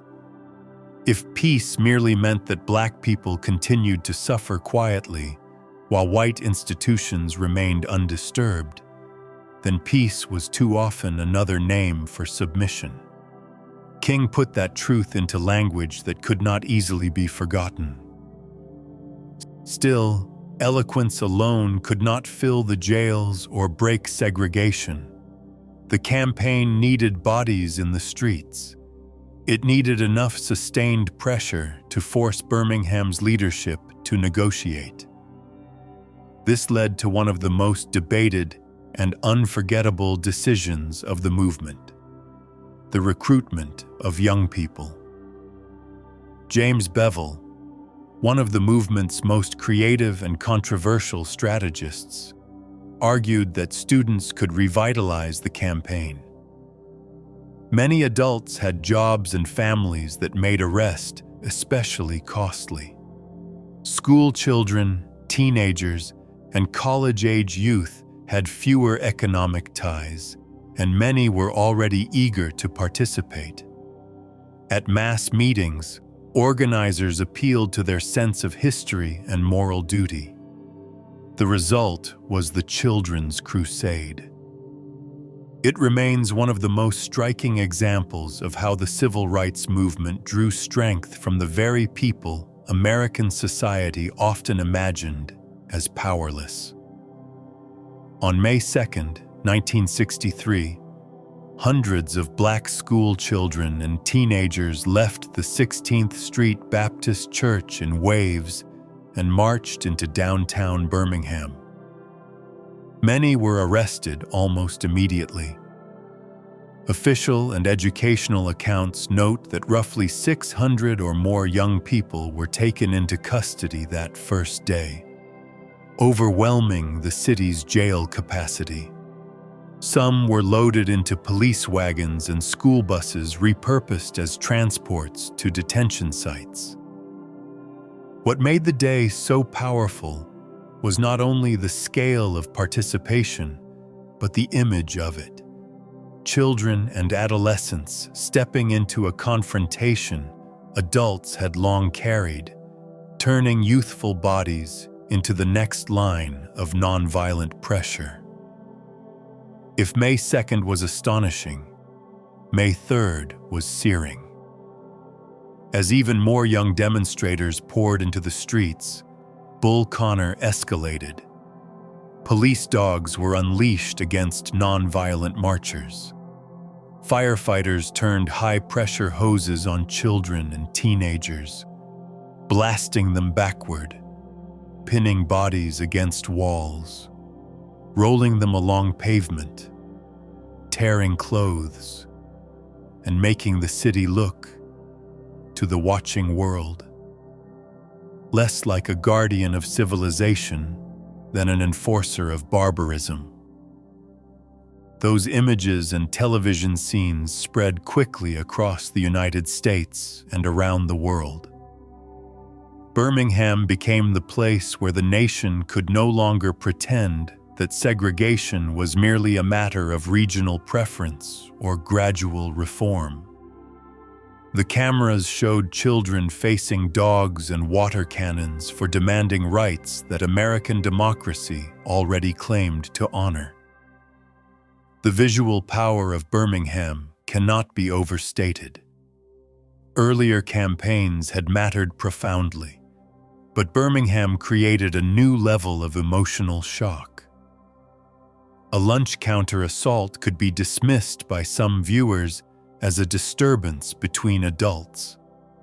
A bus attack could be rationalized, however dishonestly, as the product of extremists. But children driven back by police dogs and hoses punctured those evasions. The spectacle sickened many Americans, including people who had previously kept civil rights at a distance. Birmingham forced a choice. One could still defend segregation after those images, but doing so required a more naked moral corruption than before. The city had become a theater in which white supremacy exposed its own face. Inside the movement, the use of children brought anguish as well as admiration. There were real ethical questions. Was it right to place young people in the path of arrest and violence? The answer from participants and organizers was not simple, but it was rooted in the reality that these young people were already living under segregation every day. They were not entering history from safety.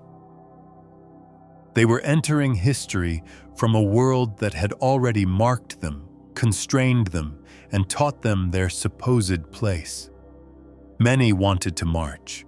Many insisted on it. They understood that the freedom struggle belonged to them too. Birmingham's young people did not merely supplement the movement. They transformed it. And in doing so, they altered the nation's understanding of who could carry moral authority. As arrests mounted and commerce was disrupted, pressure on Birmingham's white business community intensified. Some city leaders still wanted repression without compromise, but merchants had to consider the practical consequences of a city becoming synonymous worldwide with racial savagery. quiet negotiations began.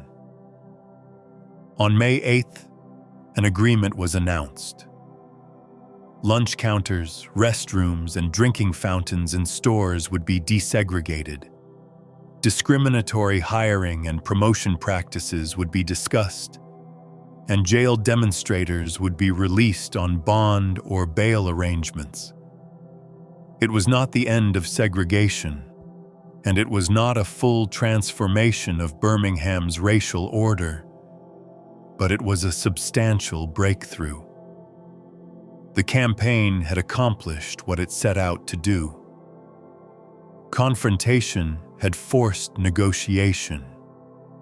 Victory, however, did not arrive cleanly. On the night of May 11th, bombs exploded at the Gaston Motel, where movement leaders had stayed, and at the home of King's brother, A.D. King. The bombings helped ignite unrest in the city. For many Black residents, patience with both segregation and nonviolence was wearing thin. This is essential to understand. Birmingham did not produce only inspiring images of disciplined resistance. It also produced anger, deep and justified, at a system so violent that even negotiated progress seemed followed instantly by terror. The movement's leaders were trying to hold a moral line inside a community that had every reason to rage. That tension would not disappear in the years ahead. Nationally, Birmingham changed the political weather. President John F. Kennedy had been cautious on civil rights, often balancing moral concern with political calculation. But Birmingham made caution look increasingly untenable. On June 11, 1963, Kennedy addressed the nation on civil rights in a major televised speech and described the issue not only as legal or constitutional, but as a moral question. He announced that he would ask Congress to enact broad civil rights legislation. This was a turning point. The federal government had not suddenly become fearless, and legislation would still face enormous resistance. But Birmingham had helped push civil rights from a matter that presidents could manage carefully into a matter they had to address openly before the nation. That same night, civil rights moved from the streets of Alabama to another confrontation in the Deep South. Alabama Governor George Wallace attempted to block the enrollment of two Black students, Vivian Malone and James Hood, at the University of Alabama, staging his famous "Stand in the Schoolhouse Door." Federal authority forced him aside. The timing mattered. Kennedy's speech and Wallace's defiance together dramatized the national crisis. Birmingham had not solved civil rights. It had intensified the contradiction until the White House itself had to name it. And yet Birmingham's deepest legacy may have been emotional as much as legislative. It revealed, with extraordinary sharpness, the relationship between local struggle and national conscience. The movement did not wait for Washington to become brave. It made Washington react. Ordinary people, and in this case extraordinary children, created a situation in which federal leadership became more likely because federal inaction became more shameful. That pattern would recur again and again. The movement's genius lay partly in understanding that democracy often had to be embarrassed into honesty. Birmingham also deepened the movement's internal evolution. It confirmed the power of mass, nonviolent direct action when combined with local organizing and media visibility. It enlarged the role of youth. It strengthened the case for broader federal civil rights legislation. It sharpened the moral philosophy King had articulated from jail. But it also exposed the limits of symbolic victory. Even after Birmingham, Black life in the South remained vulnerable to bombing, arrest, disenfranchisement, economic punishment, and death. The campaign was a turning point, not an ending. That is what gives it its enduring power. It changed the nation while leaving painfully clear how much remained unchanged. In the months that followed, the movement would carry Birmingham's momentum into a larger national drama. The struggle would move toward Washington, where hundreds of thousands would gather to demand jobs and freedom. It would also move toward deeper arguments within Black America about nonviolence, integration, self-defense, and the meaning of power. Birmingham had shocked the country awake, but awakening is not the same as resolution. The next phase would ask whether America, once stirred, was finally ready to change its laws and its soul at the same time. If Birmingham forced the nation to look, Washington forced it to listen. By the late summer of 1963, the civil rights movement had reached a new level of moral authority. But authority was not the same thing as law. The images from Birmingham had horrified much of the country and embarrassed the federal government before the world.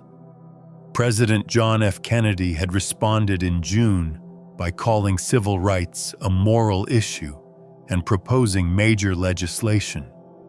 But proposals were not yet protections, and Black Americans had learned over generations that sympathy, even presidential sympathy, could dissipate once a crisis moved off the front pages.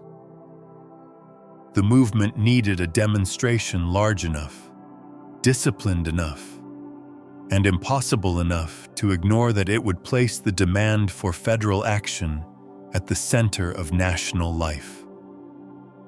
That demonstration became the March on Washington for Jobs and Freedom. The full name mattered. It was not only about ending segregation in theory. It was about work, wages, dignity, citizenship, and the practical conditions of a free life. The march took place on August 28, 1963. But its roots stretched backward through decades of organizing and through the strategic imagination of people who understood that Black freedom could not be reduced to one issue. Bayard Rustin, one of the movement's most brilliant organizers, played a central role in planning it. Rustin was a master of logistics and discipline, a man deeply shaped by nonviolence, labor politics, and a broad vision of democracy. He helped assemble an event that brought together civil rights leaders, labor organizers, clergy, students, artists, and ordinary citizens from across the country. The march was not spontaneous. It was built with astonishing care, requiring transportation, marshals, sound systems, schedules, permits, security coordination, and a degree of order that itself carried political meaning. The movement intended to show the nation not a chaotic crowd, but a people capable of embodying democratic seriousness more fully than the officials who had delayed their rights. On the morning of the march, the Capitol filled beyond many expectations. National Park Service and National Archives materials note that roughly 250,000 people came to Washington, making it the largest protest of its time in the nation's capital. Black Americans formed the great majority, but there were also tens of thousands of white participants, along with union members, religious groups, students, and supporters from many regions of the country. This mattered profoundly. The movement remained rooted in Black struggle, Black sacrifice, and Black leadership.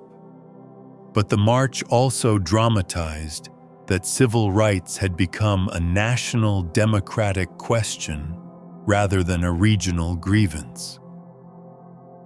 250,000 people gathered not at the margins of the Capitol, but in its symbolic heart, with the Lincoln Memorial behind them and the unfinished meaning of emancipation hanging over the day. The atmosphere of the march was solemn, hopeful, disciplined, and charged with the feeling that history itself had paused to witness. Speakers addressed voting rights, school desegregation, labor rights, police brutality, and federal responsibility. Music filled the space as well, because song had always been part of the movement's moral architecture. Mahalia Jackson sang, Joan Baez sang, Marian Anderson appeared. The march was political, but it was also ceremonial in the deepest sense, a public act of national self-examination. The country was being asked whether it would continue to praise liberty in monuments while denying it in practice. Even the orderliness of the event had force. Segregationists had long depended on portraying Black protest as dangerous, irrational, or destabilizing. The march refused them that lie. It displayed scale without riot, moral pressure without panic, and discipline without surrender. Then Martin Luther King Jr. rose to speak. He was already famous, already one of the movement's most recognizable voices, but on that day his words entered a different register of national memory. King's "I Have a Dream" speech was not simply a beautiful performance, though it was that. It gathered together much of the movement's emotional and moral vocabulary. The promissory note of American democracy, the urgency of now, the demand that freedom no longer be postponed, the insistence that Black Americans were not asking for special privilege but for rights long denied. Near the end, after Mahalia Jackson reportedly called out for him to tell them about the dream, King shifted into the soaring cadence that would become inseparable from his name. Yet the speech's durability can sometimes blur its sharper edge. This was not only a dream of interracial harmony, it was a rebuke to a nation that had defaulted on its obligations. It was prophecy joined to indictment. The march was widely seen as a triumph. It demonstrated that a mass Black-led movement could gather peacefully at the center of American political life and command the attention of the world. It helped build support for federal civil rights legislation already pending. It placed King more firmly than ever at the moral center of the national conversation. But the glow of Washington did not dissolve the violence beneath it. Barely more than 2 weeks later, on September 15, 1963, white supremacists bombed the 16th Street Baptist Church in Birmingham, killing 4 Black girls: Addie Mae Collins, Denise McNair, Carol Robertson, and Cynthia Wesley. The bombing was one of the most painful reminders of the age's truth. Progress and terror were often traveling side by side.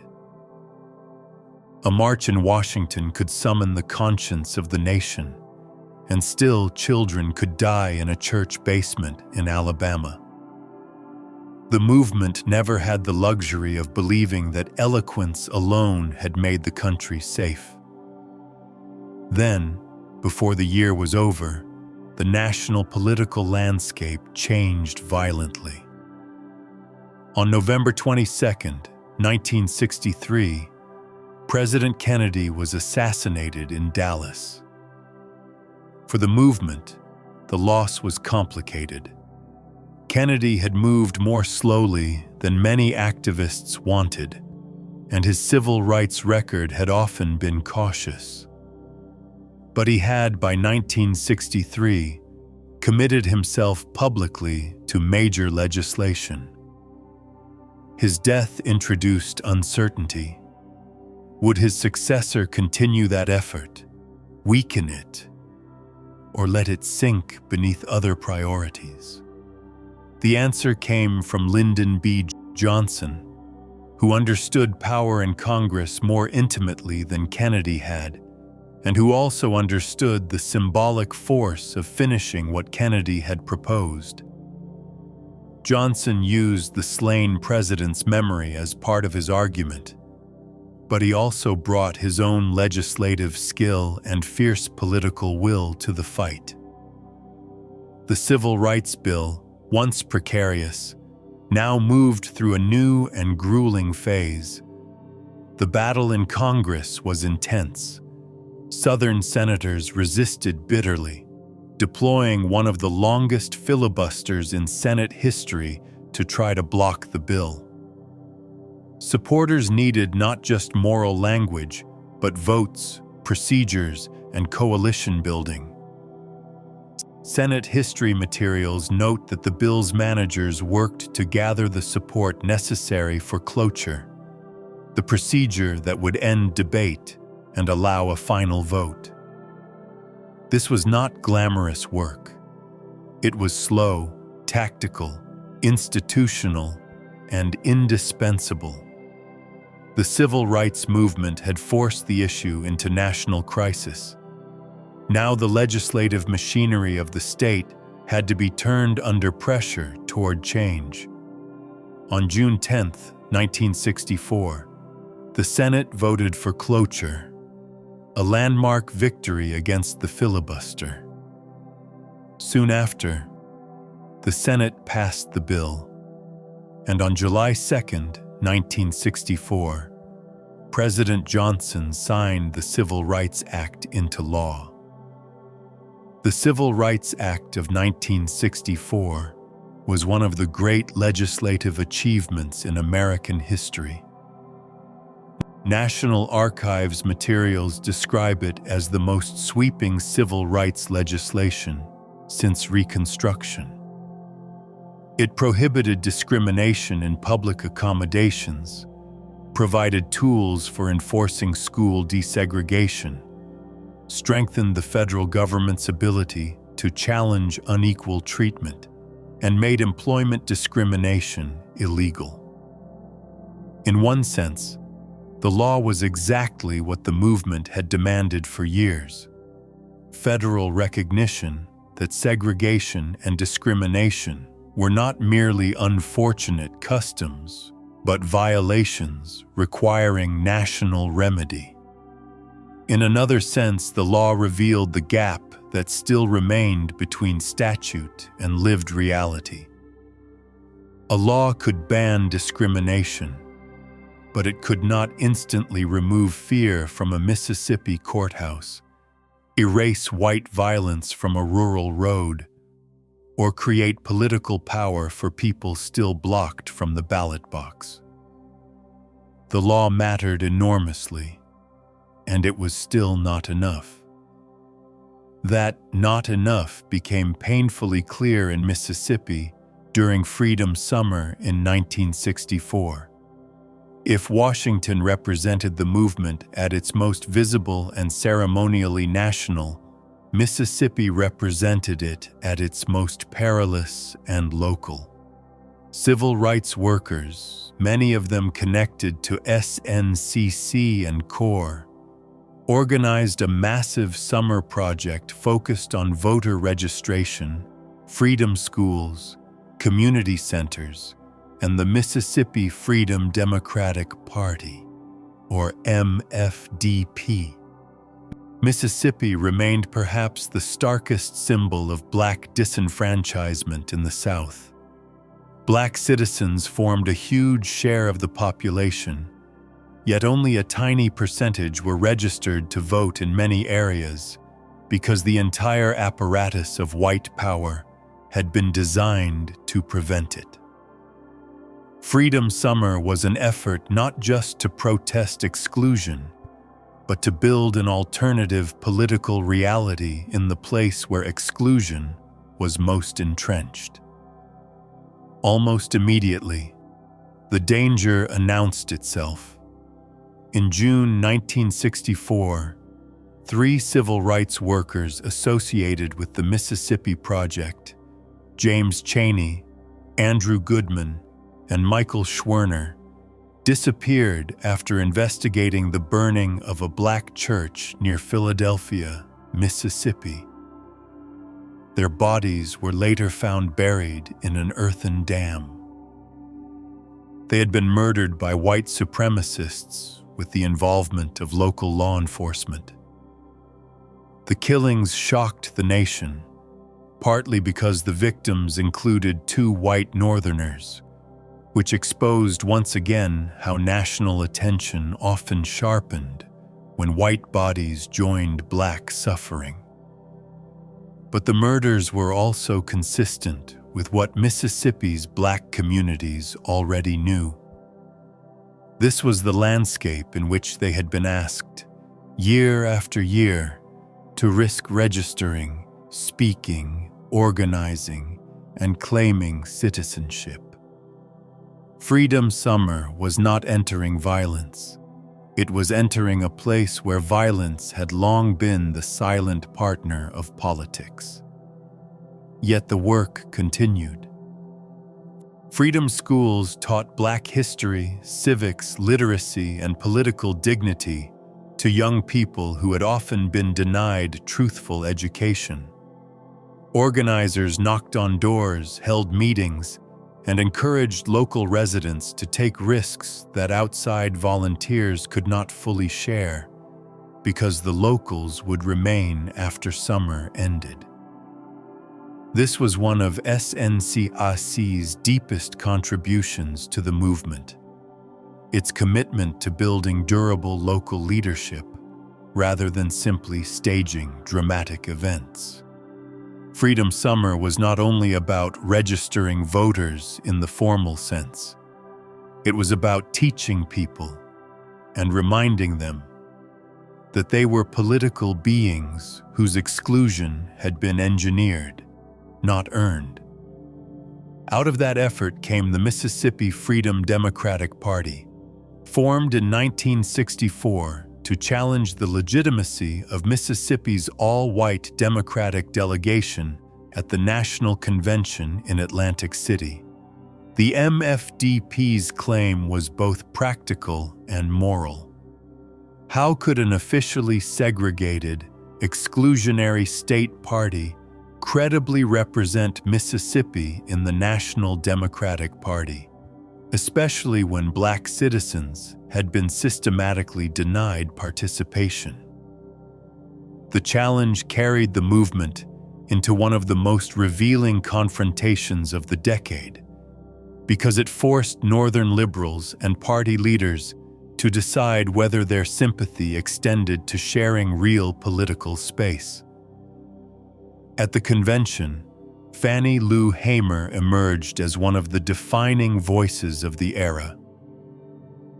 Her testimony before the Credentials Committee, describing the violence and intimidation Black Mississippians faced for trying to vote, was so powerful that President Johnson hastily called an impromptu press event in part to divert television coverage. but the networks later aired Hamer's testimony anyway. Her words cut through abstraction and made disenfranchisement sound like what it was, a daily reign of terror. And still, the National Democratic leadership refused to seat the MFDP as the full Mississippi delegation. A compromise offering 2 at-large seats was proposed. Hamer and many others rejected it. The compromise exposed a painful limit of liberalism.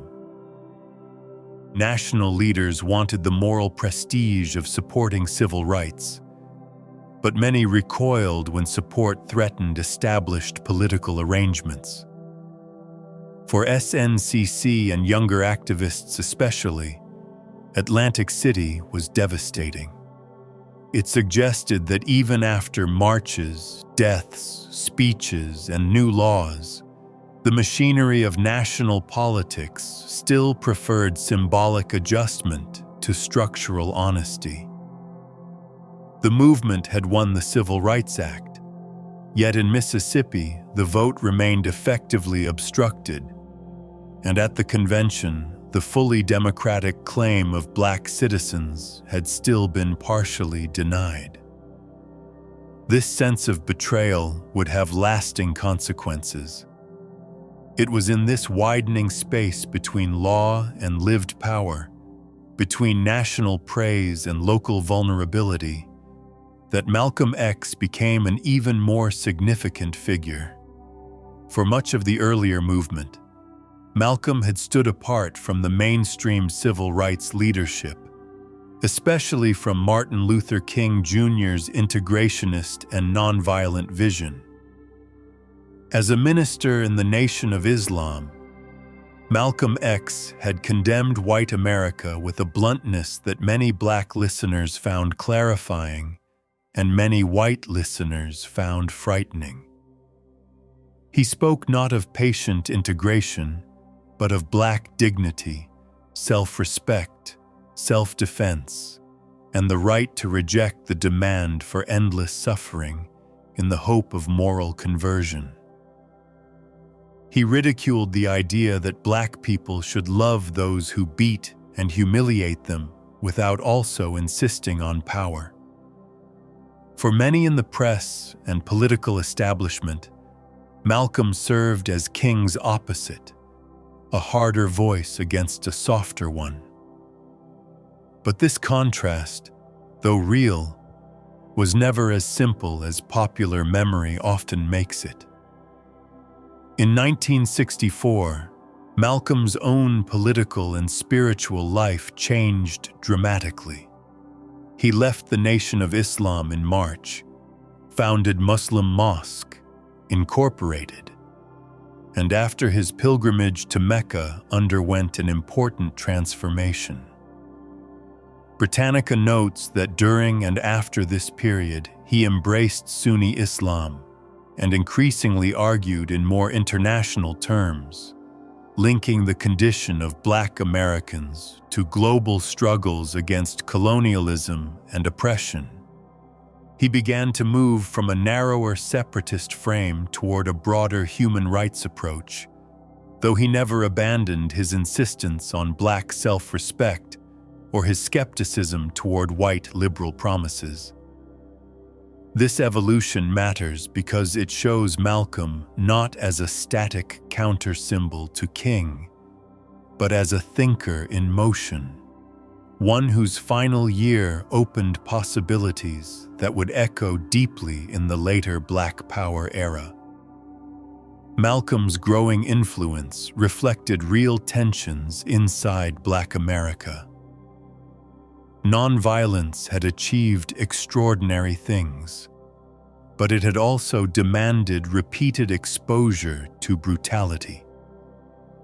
Integration was becoming law in some areas, but poverty, police violence, and political exclusion remained.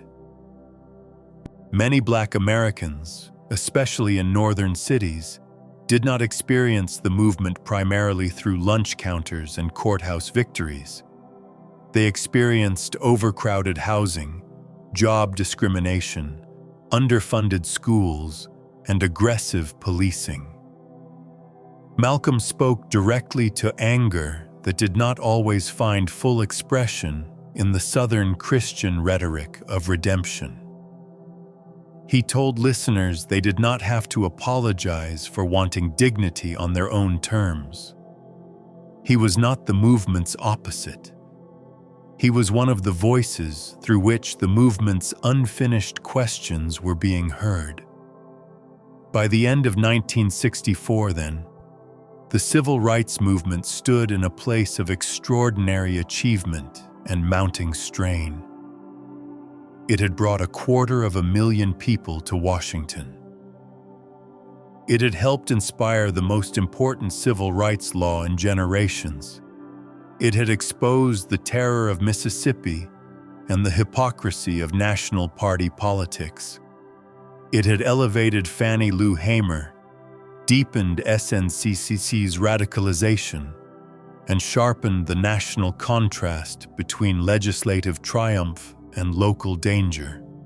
It had also made clearer than ever that freedom required more than desegregated lunch counters and noble speeches. It required political power. It required voting rights that could survive the county registrar and the sheriff. It required protection where Black citizens were still beaten for trying to exercise basic democracy. That next battle was coming, and it would unfold in Selma, Alabama, where the vote itself would become the movement's central demand. By early 1965, the center of the movement had narrowed to a single, brutal question. If Black Americans could not vote freely, what did any other victory finally amount to? The Civil Rights Act of 1964 had struck at segregation in public accommodations and employment, and it was a triumph of immense importance. But in much of the Deep South, especially in places like Selma, Alabama, Black political life remained deliberately strangled. In Dallas County, where Selma was located, Black citizens made up nearly half the population, yet only a tiny fraction were registered to vote because local officials used literacy tests, intimidation, arbitrary delays, and open terror to keep them from the ballot box. Selma had become a focus of organizing because local Black activists, especially the Dallas County Voters League, had been struggling there for years, and both SNCC and SCLC eventually converged on the city in an effort to force the issue into the open. The Selma campaign was not born because national leaders suddenly discovered Alabama. It was born because local people had already endured the system long enough and had built the base from which national attention could finally be summoned. Selma mattered because voting was different from sitting at a lunch counter or boarding an interstate bus. Public accommodations were visible, and their segregation could be dramatized in ways the nation could understand quickly. Voting discrimination could be more bureaucratic, more hidden behind courthouse doors, registrars' desks, and procedural excuses. It was no less violent for being administrative. In fact, its violence was all the more dangerous because it converted white supremacy into a system of denied forms, failed tests, closed offices, retaliatory firings, and the permanent political helplessness of entire communities. To be unable to vote was to remain subject to sheriffs, judges, school boards, legislators, and governors who did not need Black consent and did not fear Black accountability. The movement understood that without the ballot, every other right stood on weaker ground. The Selma campaign intensified through January and February of 1965. Marches, courthouse confrontations, mass meetings, and voter registration efforts all pushed against the machinery of exclusion. The city's white power structure answered in the language it knew best: arrests, beatings, and intimidation. Sheriff Jim Clark became one of the campaign's most notorious faces, often confronting demonstrators with visible contempt and force. Yet Selma was not just a contest between white officials and national leaders. It was a place where ordinary black residents had to decide, repeatedly, whether to risk jobs, housing, loans, and bodily safety for the chance to claim citizenship. Every line at the courthouse door was an act of courage. Every meeting at Brown Chapel AME Church carried the awareness that names could be noted and consequences would follow. Then, in nearby Marion on February 18, 1965, a night march protesting the jailing of a local activist turned violent when state troopers and local police attacked demonstrators. In the chaos, Jimmy Lee Jackson, a 26-year-old black church deacon and voting rights activist, was shot by an Alabama state trooper while trying to protect his mother. He died 8 days later, on February 26th. His death became the immediate catalyst for what followed. It was not the first killing of the movement, and that was part of its terrible power. The nation had already absorbed too many dead. But Jackson's death sharpened the campaign's purpose. James Bevel and others advanced the idea of a march from Selma to Montgomery, the state capital, to carry the demand for voting rights directly to Governor George Wallace and the wider conscience of the country. The march was conceived as both mourning and pressure. It would honor Jimmy Lee Jackson, but it would also dramatize the larger reality that black citizens were being beaten and killed in Alabama for seeking what democracy claimed to guarantee. On March 7, 1965, about 600 nonviolent marchers left Brown Chapel in Selma and headed toward the Edmund Pettus Bridge. They were led in the front ranks by activists including John Lewis of SNCC and Hosea Williams of SCLC. The image of them setting out carried the accumulated gravity of the decade behind it. Montgomery, Greensboro, Anniston, Birmingham, Mississippi. Yet what happened next would carve itself into national memory with a force all its own. As the marchers crossed the bridge and descended toward the highway, they were met by Alabama state troopers and a posse organized by local law enforcement. The officers ordered them to disperse. Then, almost immediately, they advanced. What followed became known as Bloody Sunday. Troopers beat marchers with clubs, fired tear gas, and drove people backward in panic and pain. John Lewis suffered a skull fracture. Amelia Boynton was beaten unconscious. Men and women stumbled, choked, bled, and crawled as the state of Alabama made its answer plain. This was not a local misunderstanding. It was televised repression. The spectacle of peaceful citizens assaulted on a bridge for demanding voting rights exposed once again the relationship between black citizenship and state violence in the South. Bloody Sunday had the effect the movement had hoped for in one sense and feared in another. It horrified the nation. Television footage and photographs carried the bridge into living rooms across America. The scene was simple enough that no legal sophistication could obscure it. Citizens wanted to march. The state beat them. Sympathy deepened. Clergy, students, labor activists, and supporters from across the country began making plans to come to Selma. Once again, local Black courage had forced national attention. But sympathy was not yet protection, and the movement still had to decide what to do next. 2 days later, on March 9th, Martin Luther King Jr. led a second march to the bridge. This day became known as Turnaround Tuesday.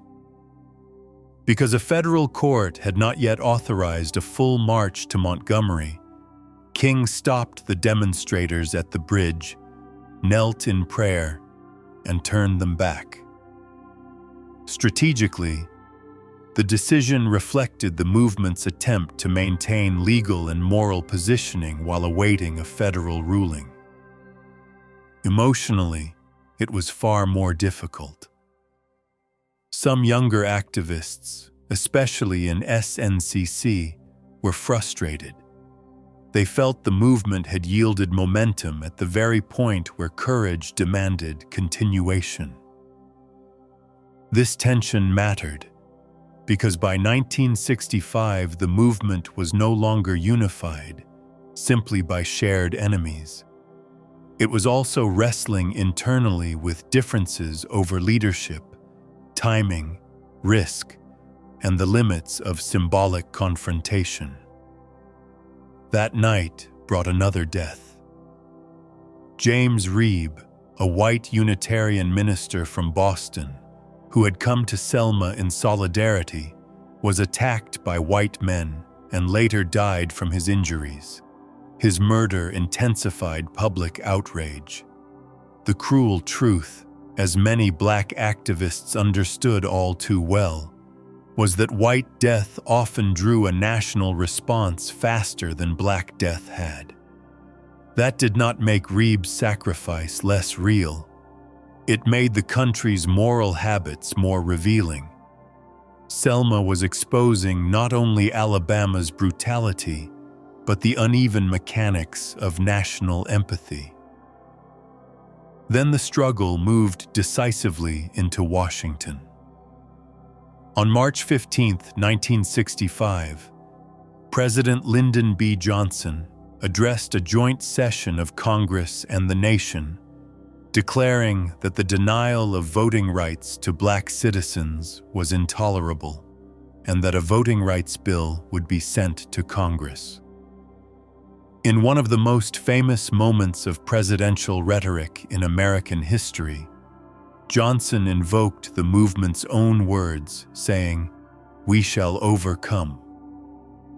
The speech marked a profound shift. A president of the United States was now publicly aligning federal power with the central demand of the Selma campaign. Johnson did not become the movement's author, and activists rightly understood that he was responding to pressure from below. But the speech still mattered enormously. It signaled that the federal government had been pushed to a point where inaction now carried too high a moral and political cost.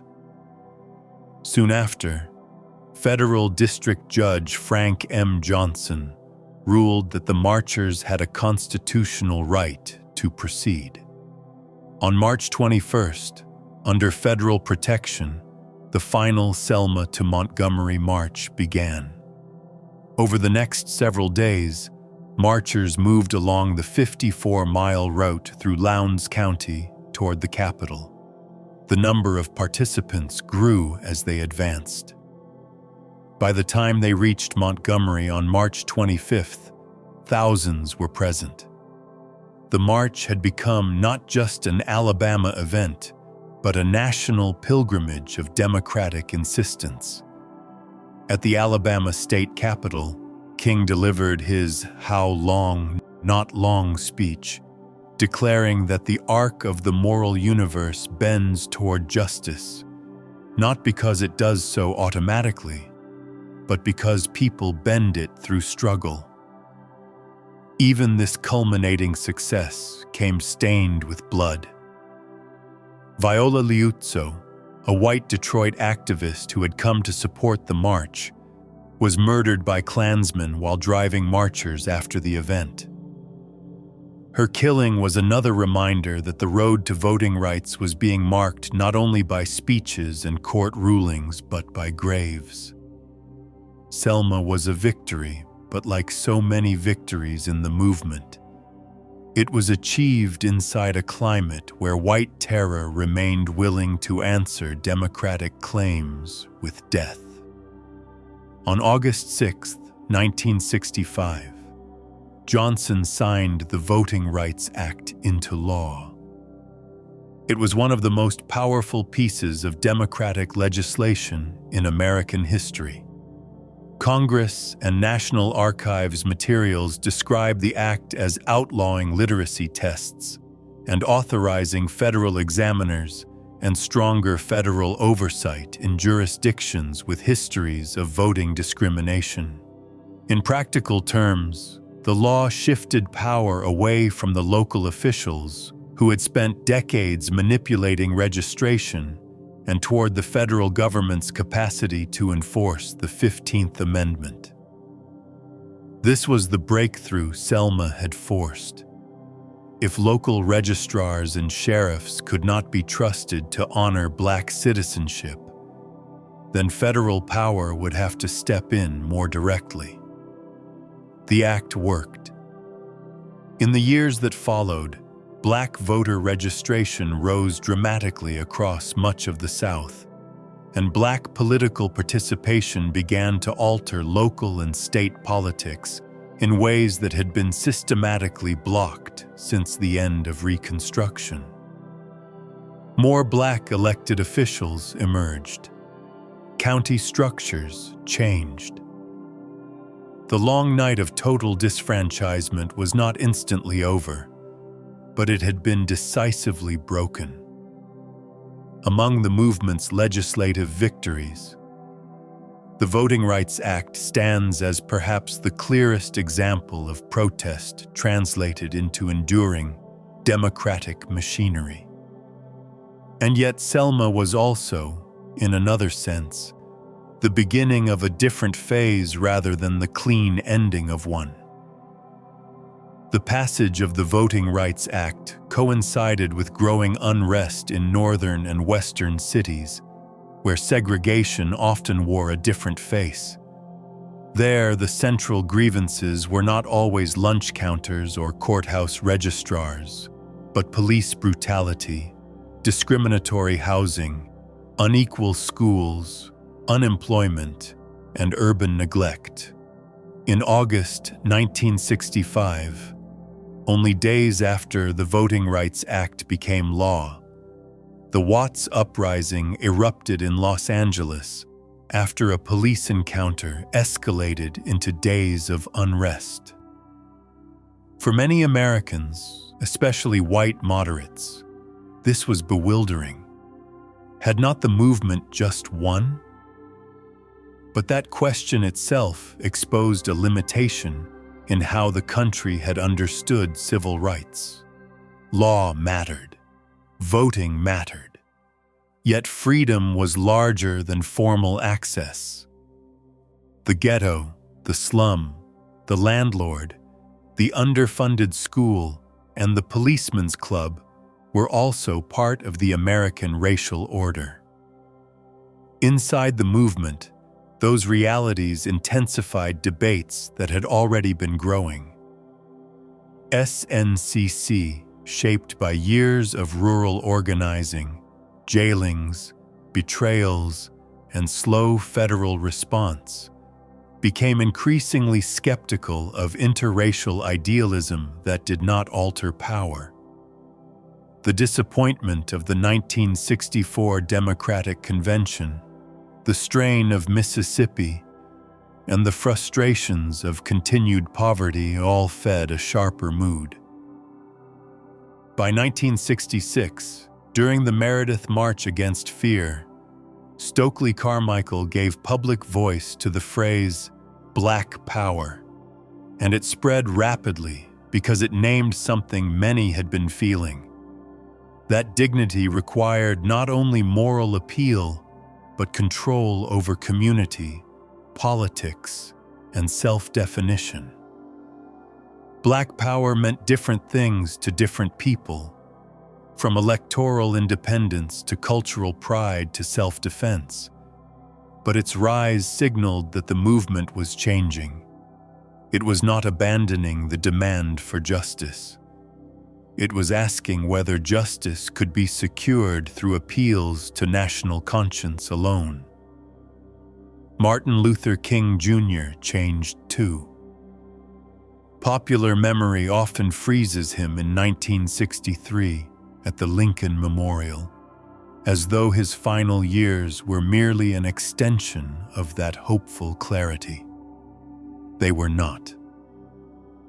After Selma, King turned more openly toward economic inequality, northern segregation, the brutality of urban poverty, and eventually the Vietnam War. He went to Chicago in 1966 to confront housing discrimination. He launched the Poor People's Campaign to demand economic justice across racial lines. He began speaking less as the poet of national redemption and more as a critic of intertwined systems of racism, militarism, and poverty.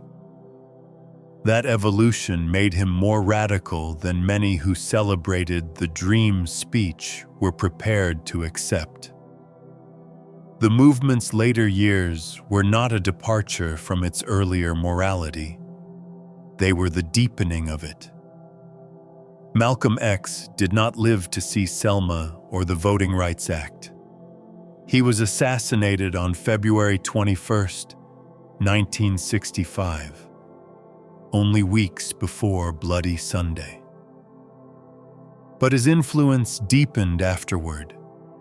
His insistence on Black dignity, self-determination, and skepticism toward white liberalism did not vanish with him. It entered the bloodstream of the later movement, especially among younger activists who had watched nonviolence win laws but not safety, and voting rights but not economic equality. In this sense, the legacy of the civil rights movement was never singular.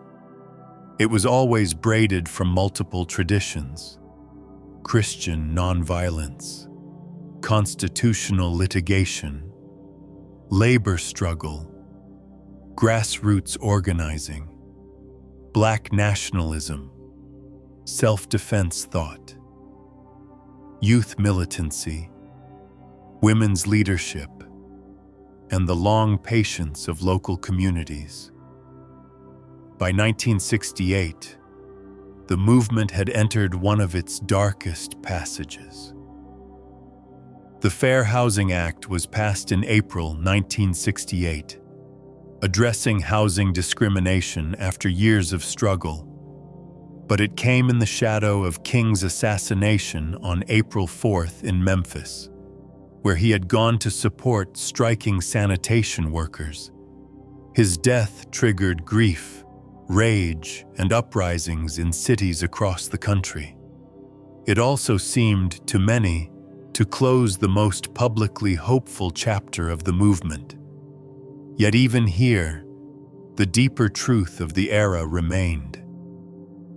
The movement was never one man, though he became its most visible voice. It was millions of acts of refusal and endurance in churches and courtrooms, on buses and bridges, in jail cells and cotton fields, at lunch counters and schoolhouse doors. King's death was a national wound, but it did not erase what had already been built. So what, finally, was the American Civil Rights Movement?